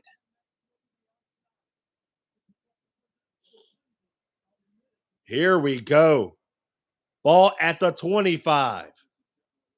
There's the snap. Milroe looking in the pocket, and it's starting to collapse. Milroe tosses it to Bond. Isaiah Bond down the sideline, pushed out of bounds. Wow. It was almost near disaster. An almost sack turns into one heck of a play. Milroe just tosses it right to the middle for Isaiah Bond. 13 yards on third down, and Alabama in the red zone. Ball at the 12-yard line. Burton in motion. There's the snap. Milroe looking in the pocket. He's going to toss it out in the flats to Isaiah Bond. Makes a cut, lowers the shoulder. Touchdown, Alabama. They put another 6 on the scoreboard to make it a 2-score lead.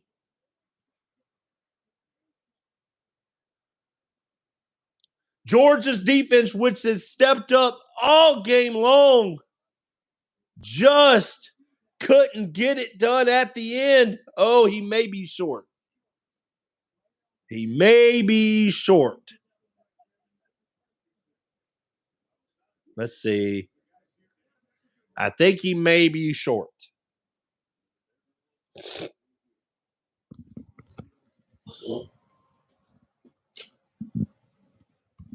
Yeah, I think he may be short. But like just a half a yard.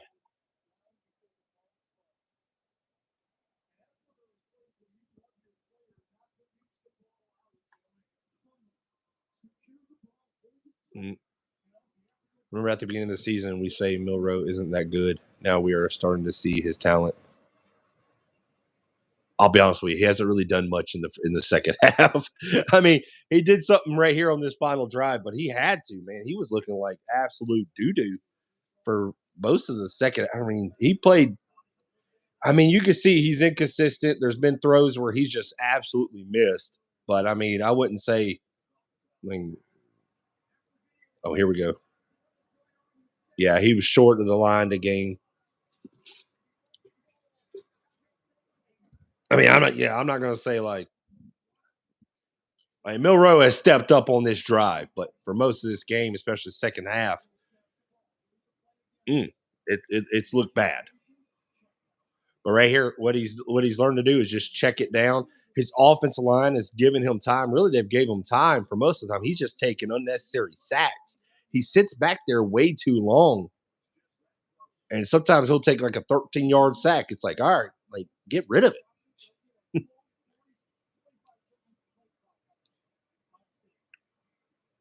All right, so here we go. First down and goal for Alabama.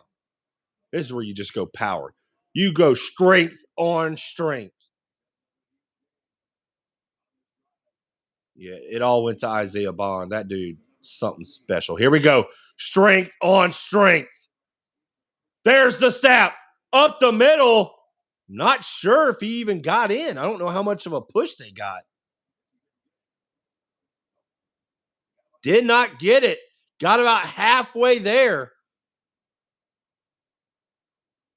These quarterback sneaks. They're, if you had to look, you almost think he got it, but it's just not much of a push. Here we go. Second down and goal. You know what I do again? Same play. Here we go. Strength on strength. There's the snap. There's the handoff up the middle. Did he get it? Touchdown, Alabama. They punch it in. At first, it looked like he was stopped short. But Roy Dale Williams muscles his way in from 1 yard out.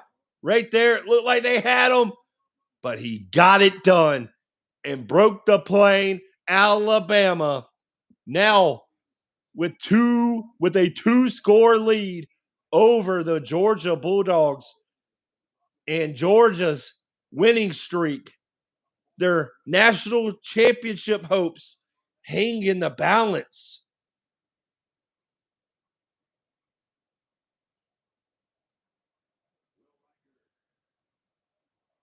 Now for the PAT. There's the snap. There's the kick. And it is up and good. Alabama with a 2-possession lead. They're up 27-17 with 5:47 left in the ball game. Nice. Yeah, well, Georgia's our defenses kind of went downhill now. After I was talking good about them. I will say this though, this just shows how good these defenses have been though throughout the game. 25 carries for Georgia, 61 yards, 2.4 yard per carry rushing. No rushing. I mean, and Alabama's even worse. 35 carries, 74 yards, 2.1 yard per carry average. This is how you play defense. Like, that's how you play freaking defense. Florida, it's just incompetence on defense on theirs. It just now it just makes me mad because you are capable of playing good defense in the SEC. Okay, I think Florida just chooses not to. I wonder how Uncle Lou is feeling right now. I don't know. Let's tune in. Florida doesn't understand the word defense.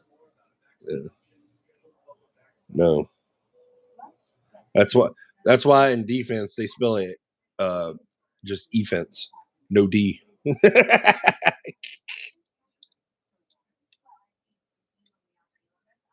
Let's see. I don't even know if he's live. I don't think so. No, he's not even live. He dominated the first half, Alabama. This is, hey, guys, at least. Is the Florida State game not playing now? No, they don't play for another hour, right? I saw Florida State, so it posted up on here, Florida State, Louisville live. I was like, oh, wait a minute. I thought they didn't play till 7 or another hour.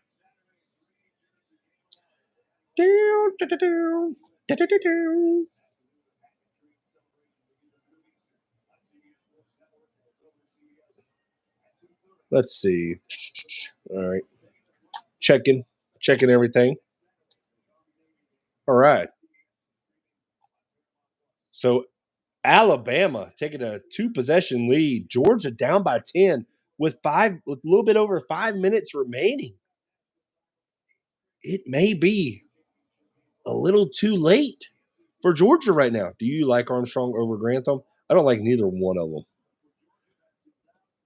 I think Armstrong is a guy who wasn't proven. 29-year-old. He's like, oh, he's the youngest guy in getting a defensive coordinator job. Well, there's a reason why they don't hire him at 29. You saw that. Bad. Can't adjust to the game, has no feel for the game, but that's because he's young. He has no experience.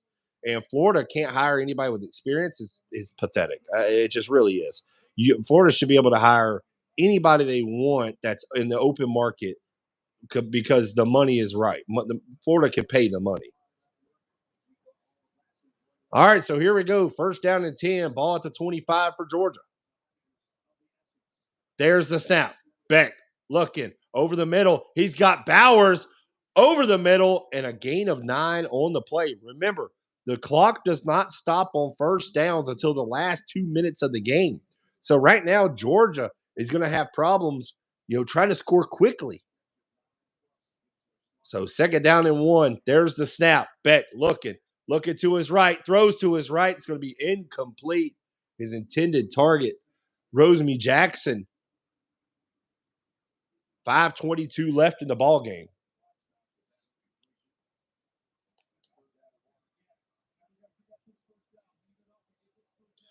All right, so here we go. Georgia, there's the snap. They're just going to try to get the first down. I don't think he got it. 4th down incoming for Georgia. Alabama's defense. This is the Alabama I used to see for years. Dejon Edwards just couldn't get a push. This could be the game. 5 under 5 to play. Shotgun on 4th and inches, which is crazy. There's the snap and up the middle, and they got the first down and more. Wow. Edwards with a great push from the offensive line a hole on the left side, and now the ball at the 45, shotgun formation. There's the snap. Beck looking. He's still looking. Oh, a face mask. Oh, man. It was a sack. Alabama was going to be set up so nice, and he grabbed the face mask of Carson Beck. It was a blatant face mask. Oh, my goodness. Otis had it. Otis had him for a huge sack. This referee was, I bet he used to be like a cop because he's like a stern face. Hold on. That way. Like he's just like very like, I don't know. Very stern. All right, now in Alabama territory at the 40. Shotgun formation. There's the snap. Beck looking at McConkey, throwing over the middle. He's got his man, a first down. Muse for 14. Georgia moving the ball now. Deep in Alabama territory at the 26. Shotgun formation. There's the snap. Beck looking over the middle. He's got his man. Bowers. First and goal for the Bulldogs. Under 4 to play. What a catch by Bowers. Ball at the 6. First and goal. Shotgun formation. There's the snap. Hands it off to Milton. He is stuffed. No! He breaks free. Muscles his way. Ball at the 1. Kendall Milton was stuffed, but he spun out. Georgia, second and goal at the 1. There's the snap. Beck punches it up the middle. No signal yet. Short.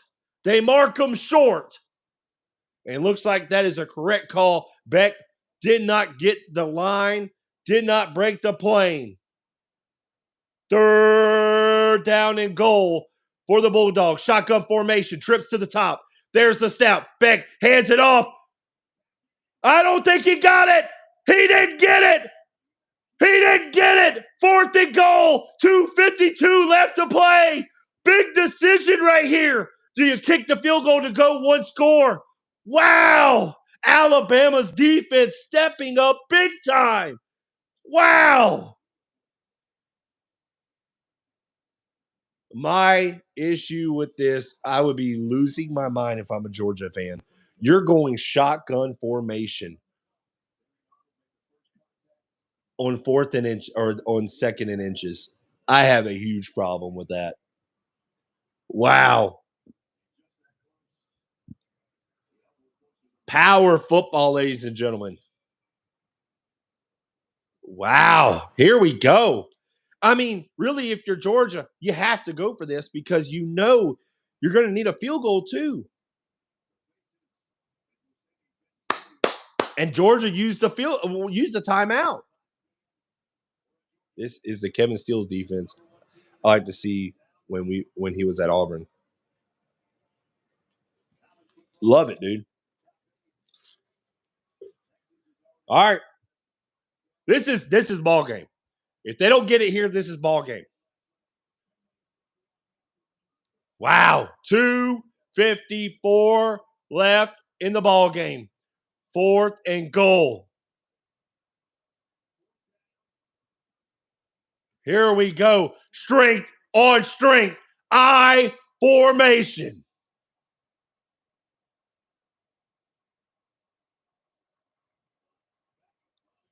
Bowers in motion. There's the snap. Hands it off to Milton. Punches it in. 1-yard touchdown. Georgia stays in the game. Kendall Milton punches it in for the Bulldogs on 4th and goal. Wow. Woo! Are you not entertained? Great blocking up front for the Bulldogs. Milton punches it in this time. And the big extra point from Woodring. There's the snap. Kick is up, and it is through and true. Alabama still leads, but Georgia just cut into the Crimson Tide lead. Alabama 27, Georgia 24. 2:52 left in the ball game. Alabama will have the ball when we come back. Let's go.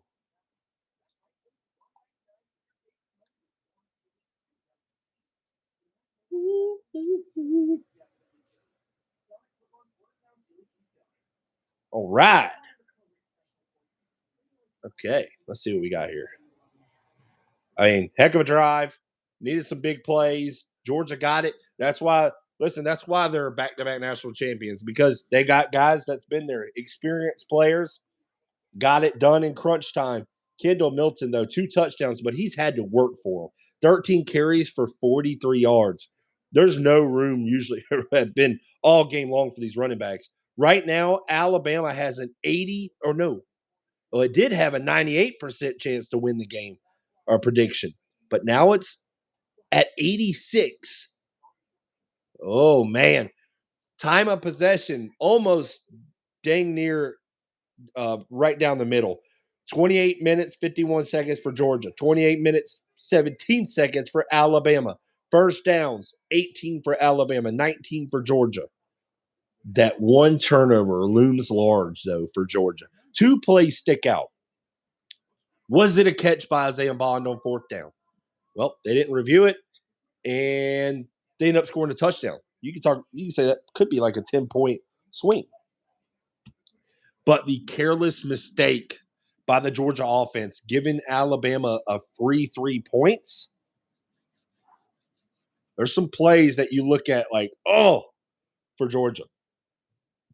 But now Alabama, all they have to do is run out the clock and they win. They don't have to score. They need first downs. This will be a big statement for Alabama if they come up with this win. But I think Georgia will be out of the CFP if FSU wins, because Washington, Texas, Alabama, and FSU will have conference championship. Here's my thing. I was saying, oh yeah, the Georgia missed field goal too. I forgot about that one.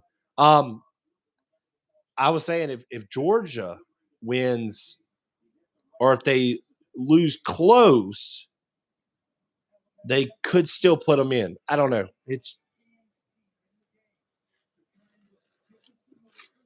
But my thing is, if you're going to leave a conference, there's a squib kick, and it's going to at the 25. So Georgia was trying to do a squib kick. I think they were trying to kick it out like an Alabama front man to see if they could get it back. But ball at the 25, no harm, no foul. UGA loses. Do you think they still get in with one loss? I think it's possible. I just don't know how you put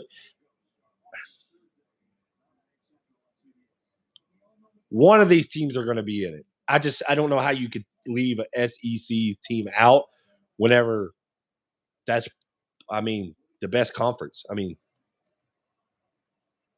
I don't know. I don't know how they leave I just don't think you can. Ball at the 25, right hash. Alabama's line shifts. Twins to the top. Milroe. Bond in motion. There's the snap. Milroe going to take it himself. Left side. First down and more. 40, 45, 50. And he stays in bounds, I believe, at the 45 of Georgia. That's what I was talking about. Milroe's legs were going to have to be key in the 4th quarter. And here we go right here. And a smart play by him. Staying in bounds, letting the clock tick away. 22 on the play clock. They can snap this with 2 minutes to play. Huge first down play. And a huge gaping hole on the left side.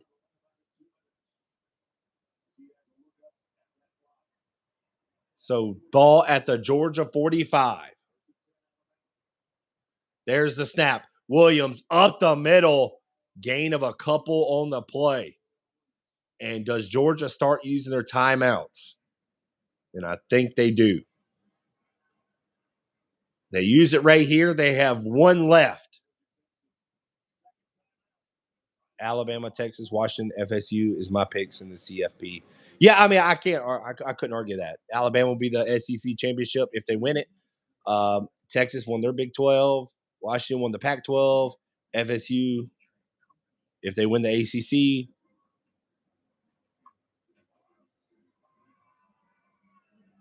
But what about Michigan, Christopher? I don't see Michigan though. I mean, Michigan has to be in there if they win against Iowa. Somebody has to be out. It's either Alabama or Florida State because you're not, or Texas. It would be either. I don't know. I feel like if you lose your conference championship, you shouldn't get in.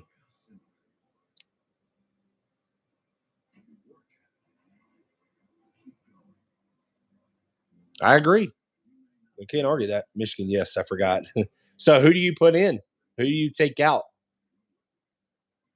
You know who it would be. If Florida State wins, it'd be Alabama. You would have to, because you couldn't take Texas out because Texas beat Alabama. Heads up. I know it was early in the season, but it was on the road at Alabama.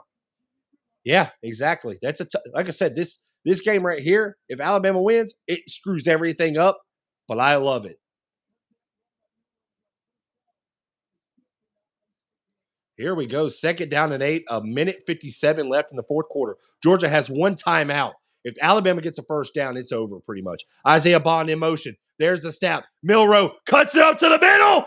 First down. First down. Alabama gets a first down.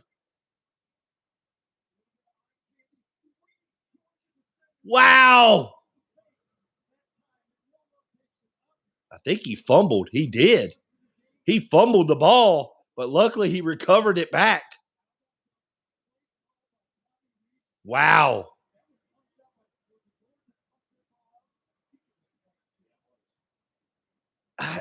With one timeout, that's ball game, right?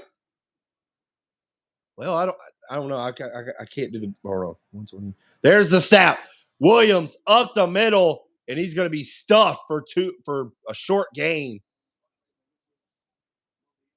And we're going to have a timeout, Georgia, with a minute 15 left. 40. That's game. That's game. I don't even know why you run the ball. They're about to pull a Miami. That's game. You just take 2 knees, you're done. That's ball game. That's ball game. Because it's 2nd down. So you take a knee on 2nd down. You have no timeouts. That's 40, 20. That's game. Yeah, that's absolutely game.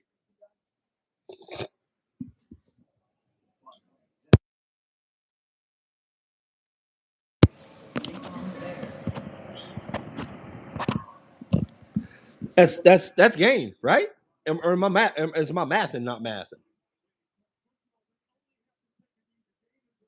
Yeah. Okay, I thought my math was mathing right. I was like, damn it, I'm pretty good at math. Miami's not. Yeah, they take a knee. It's done. It's done. Georgia, they are losers. Loser, Georgia. They're losers. Who is it? Her? Down goes the Bulldogs. Cry, dogs, cry. Oh my goodness. You had an undefeated season. You absolutely wet the bed. You pathetic of a fan base you are. Oh, woof, woof, woof. It was like more of a little chihuahua biting today. Alabama takes the knee. It's over. It's over. Alabama upsets the Georgia Bulldogs. Alabama is your 2023 SEC champions. Nick Saban gets it done. And now what happens in the CFP, we will have to wait and see. But down goes Georgia. Down goes Georgia.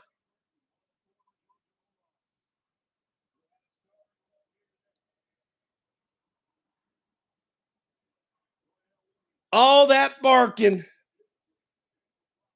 It was a little Shih Tzu. Oh. All bark, no bite tonight.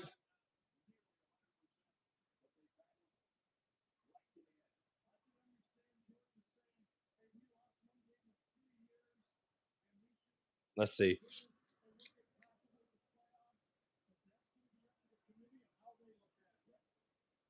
That's crazy. I can't wait to hear Uncle Lou's post-game YouTube reaction.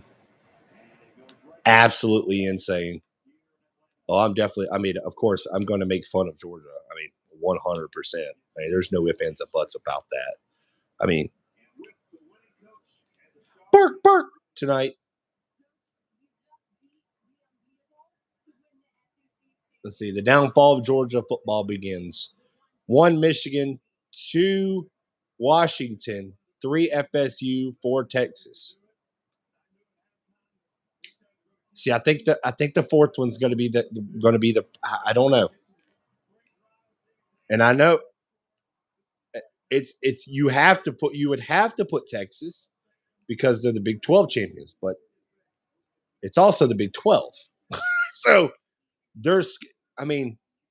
Texas lost to, who was it? They lost to somebody that they shouldn't have had no business losing to. I don't know. No, Alabama's going to jump FSU. They ain't playing a legitimate team. No way Georgia makes playoffs. I don't think so, Muddy. I don't think so. I think it was close, but I just think there's too much. Now, people have an argument, but this is where the argument, now there's going to be 2 teams left out that have an argument that saying they should have been in it. Georgia will have one, but you lost your conference championship game. So you had a chance to win. You shot yourself in the foot multiple times in this game. I will say this, Alabama's defense, so pretty dang good. They at the end, it kind of went downhill, but Georgia just experienced team, but Alabama's defense stepped up pretty good today. They lost to number 12 Oklahoma in Red River Showdown. Yeah, you don't have no reason losing to Oklahoma. I never thought Oklahoma was that great. And then they lost 2 straight games after a couple weeks later. Oklahoma's always like that. They start out well, and then they just go downhill. What if Iowa wins? No one's even considering Iowa. I did talk about that, but Iowa just can't score. Iowa can't score at all. If you love defense, you love their team, but that's about all they have.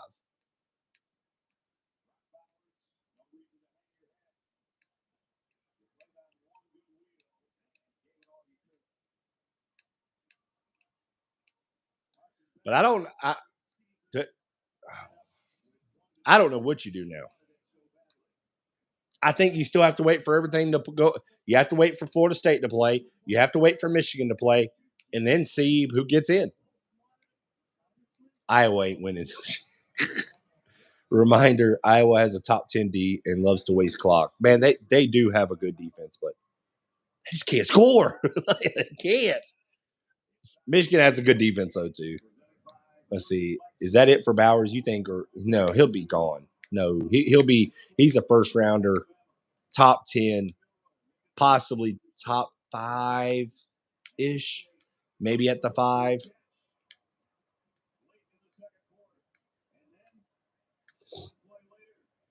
I don't know.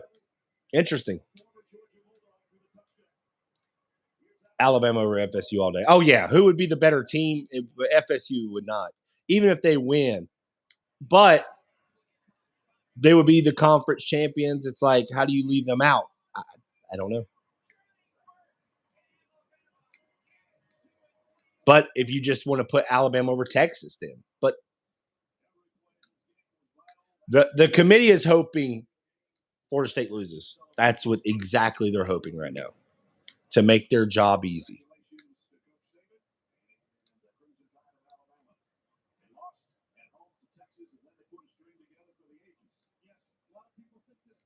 Well, as Florida's offense ranked this year, I feel like we were consistently putting up 28 plus. I don't know.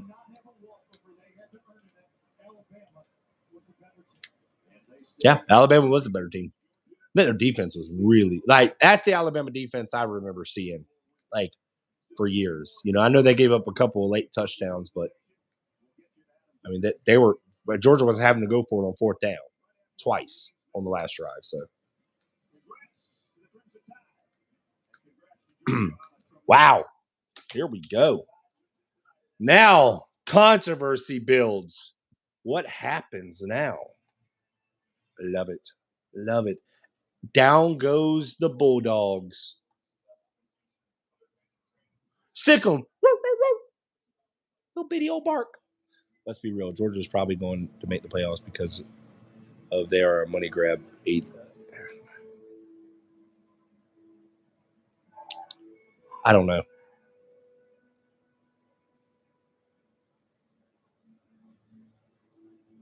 They lost close.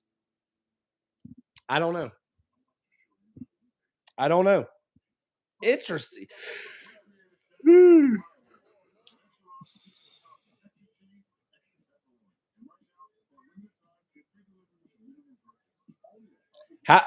Blake, what bowl are the Gators going to? I have no idea. Tim G. Are you a Georgia fan?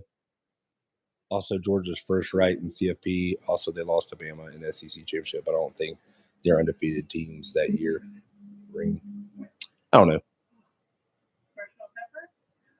With 24/7 emergency roadside service, it's easy to guide you. Of course. Well, it doesn't look like you're going to the CFP either.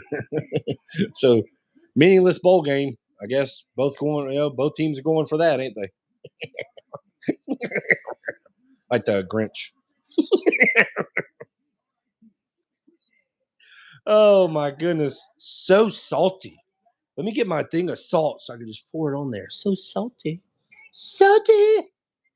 Georgia fan. Oh, y'all are definitely not gonna like my video later.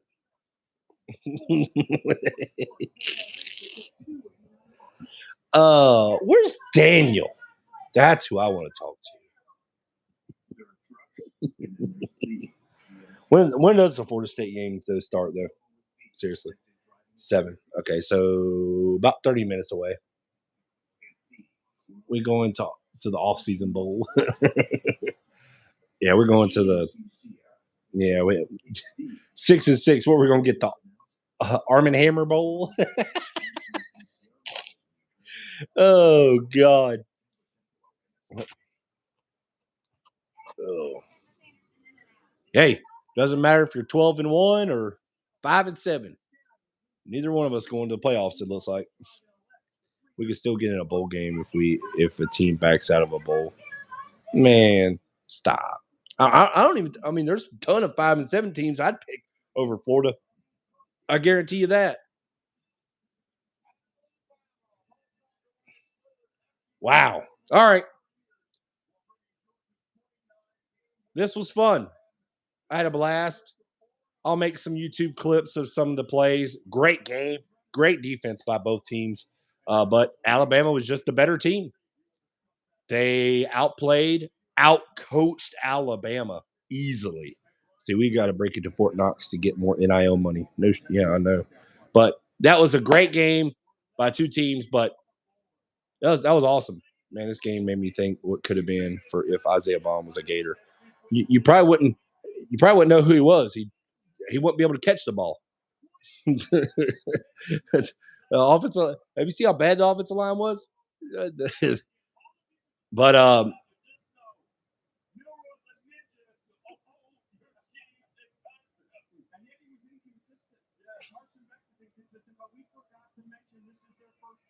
wow.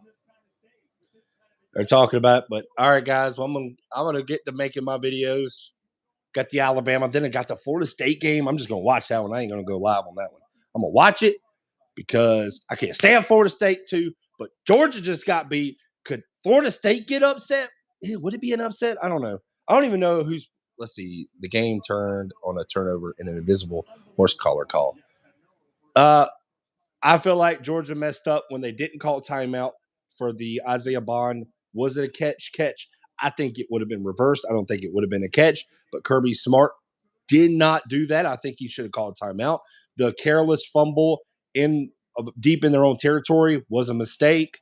The horse collar tackle, I mean, it is iffy, but I think the 2 plays that stand out, 3 plays, and then you got the Georgia penalty and then the 50-yard missed field goal. I think you sum it up. Everyone say one play doesn't make you lose the game, but accumulation of plays can, especially 3 plays that you look back. Missed field goal, Isaiah Bond catch, was it a catch on 4th down? And then the careless fumble by Beck to the exchange. So I feel like that's where, if you look at those 3 plays, that's kind of where Georgia cost themselves the game. So, but Alabama defensively, man, they played great defense. Georgia was playing great defense. It's just Alabama had the better team. So it is what it is. Sometimes it happens. And there might not be an SEC team in the college football playoff. I don't know. I think something may happen where they're going to put one in. And if one gets in, it's going to be Alabama.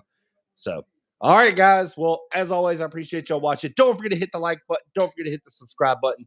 I'm going to get out of here. I'm going to make a recap video of the Alabama-Georgia game because it was just a great ending, especially for me. All right, guys. Appreciate it. I'll see y'all next time.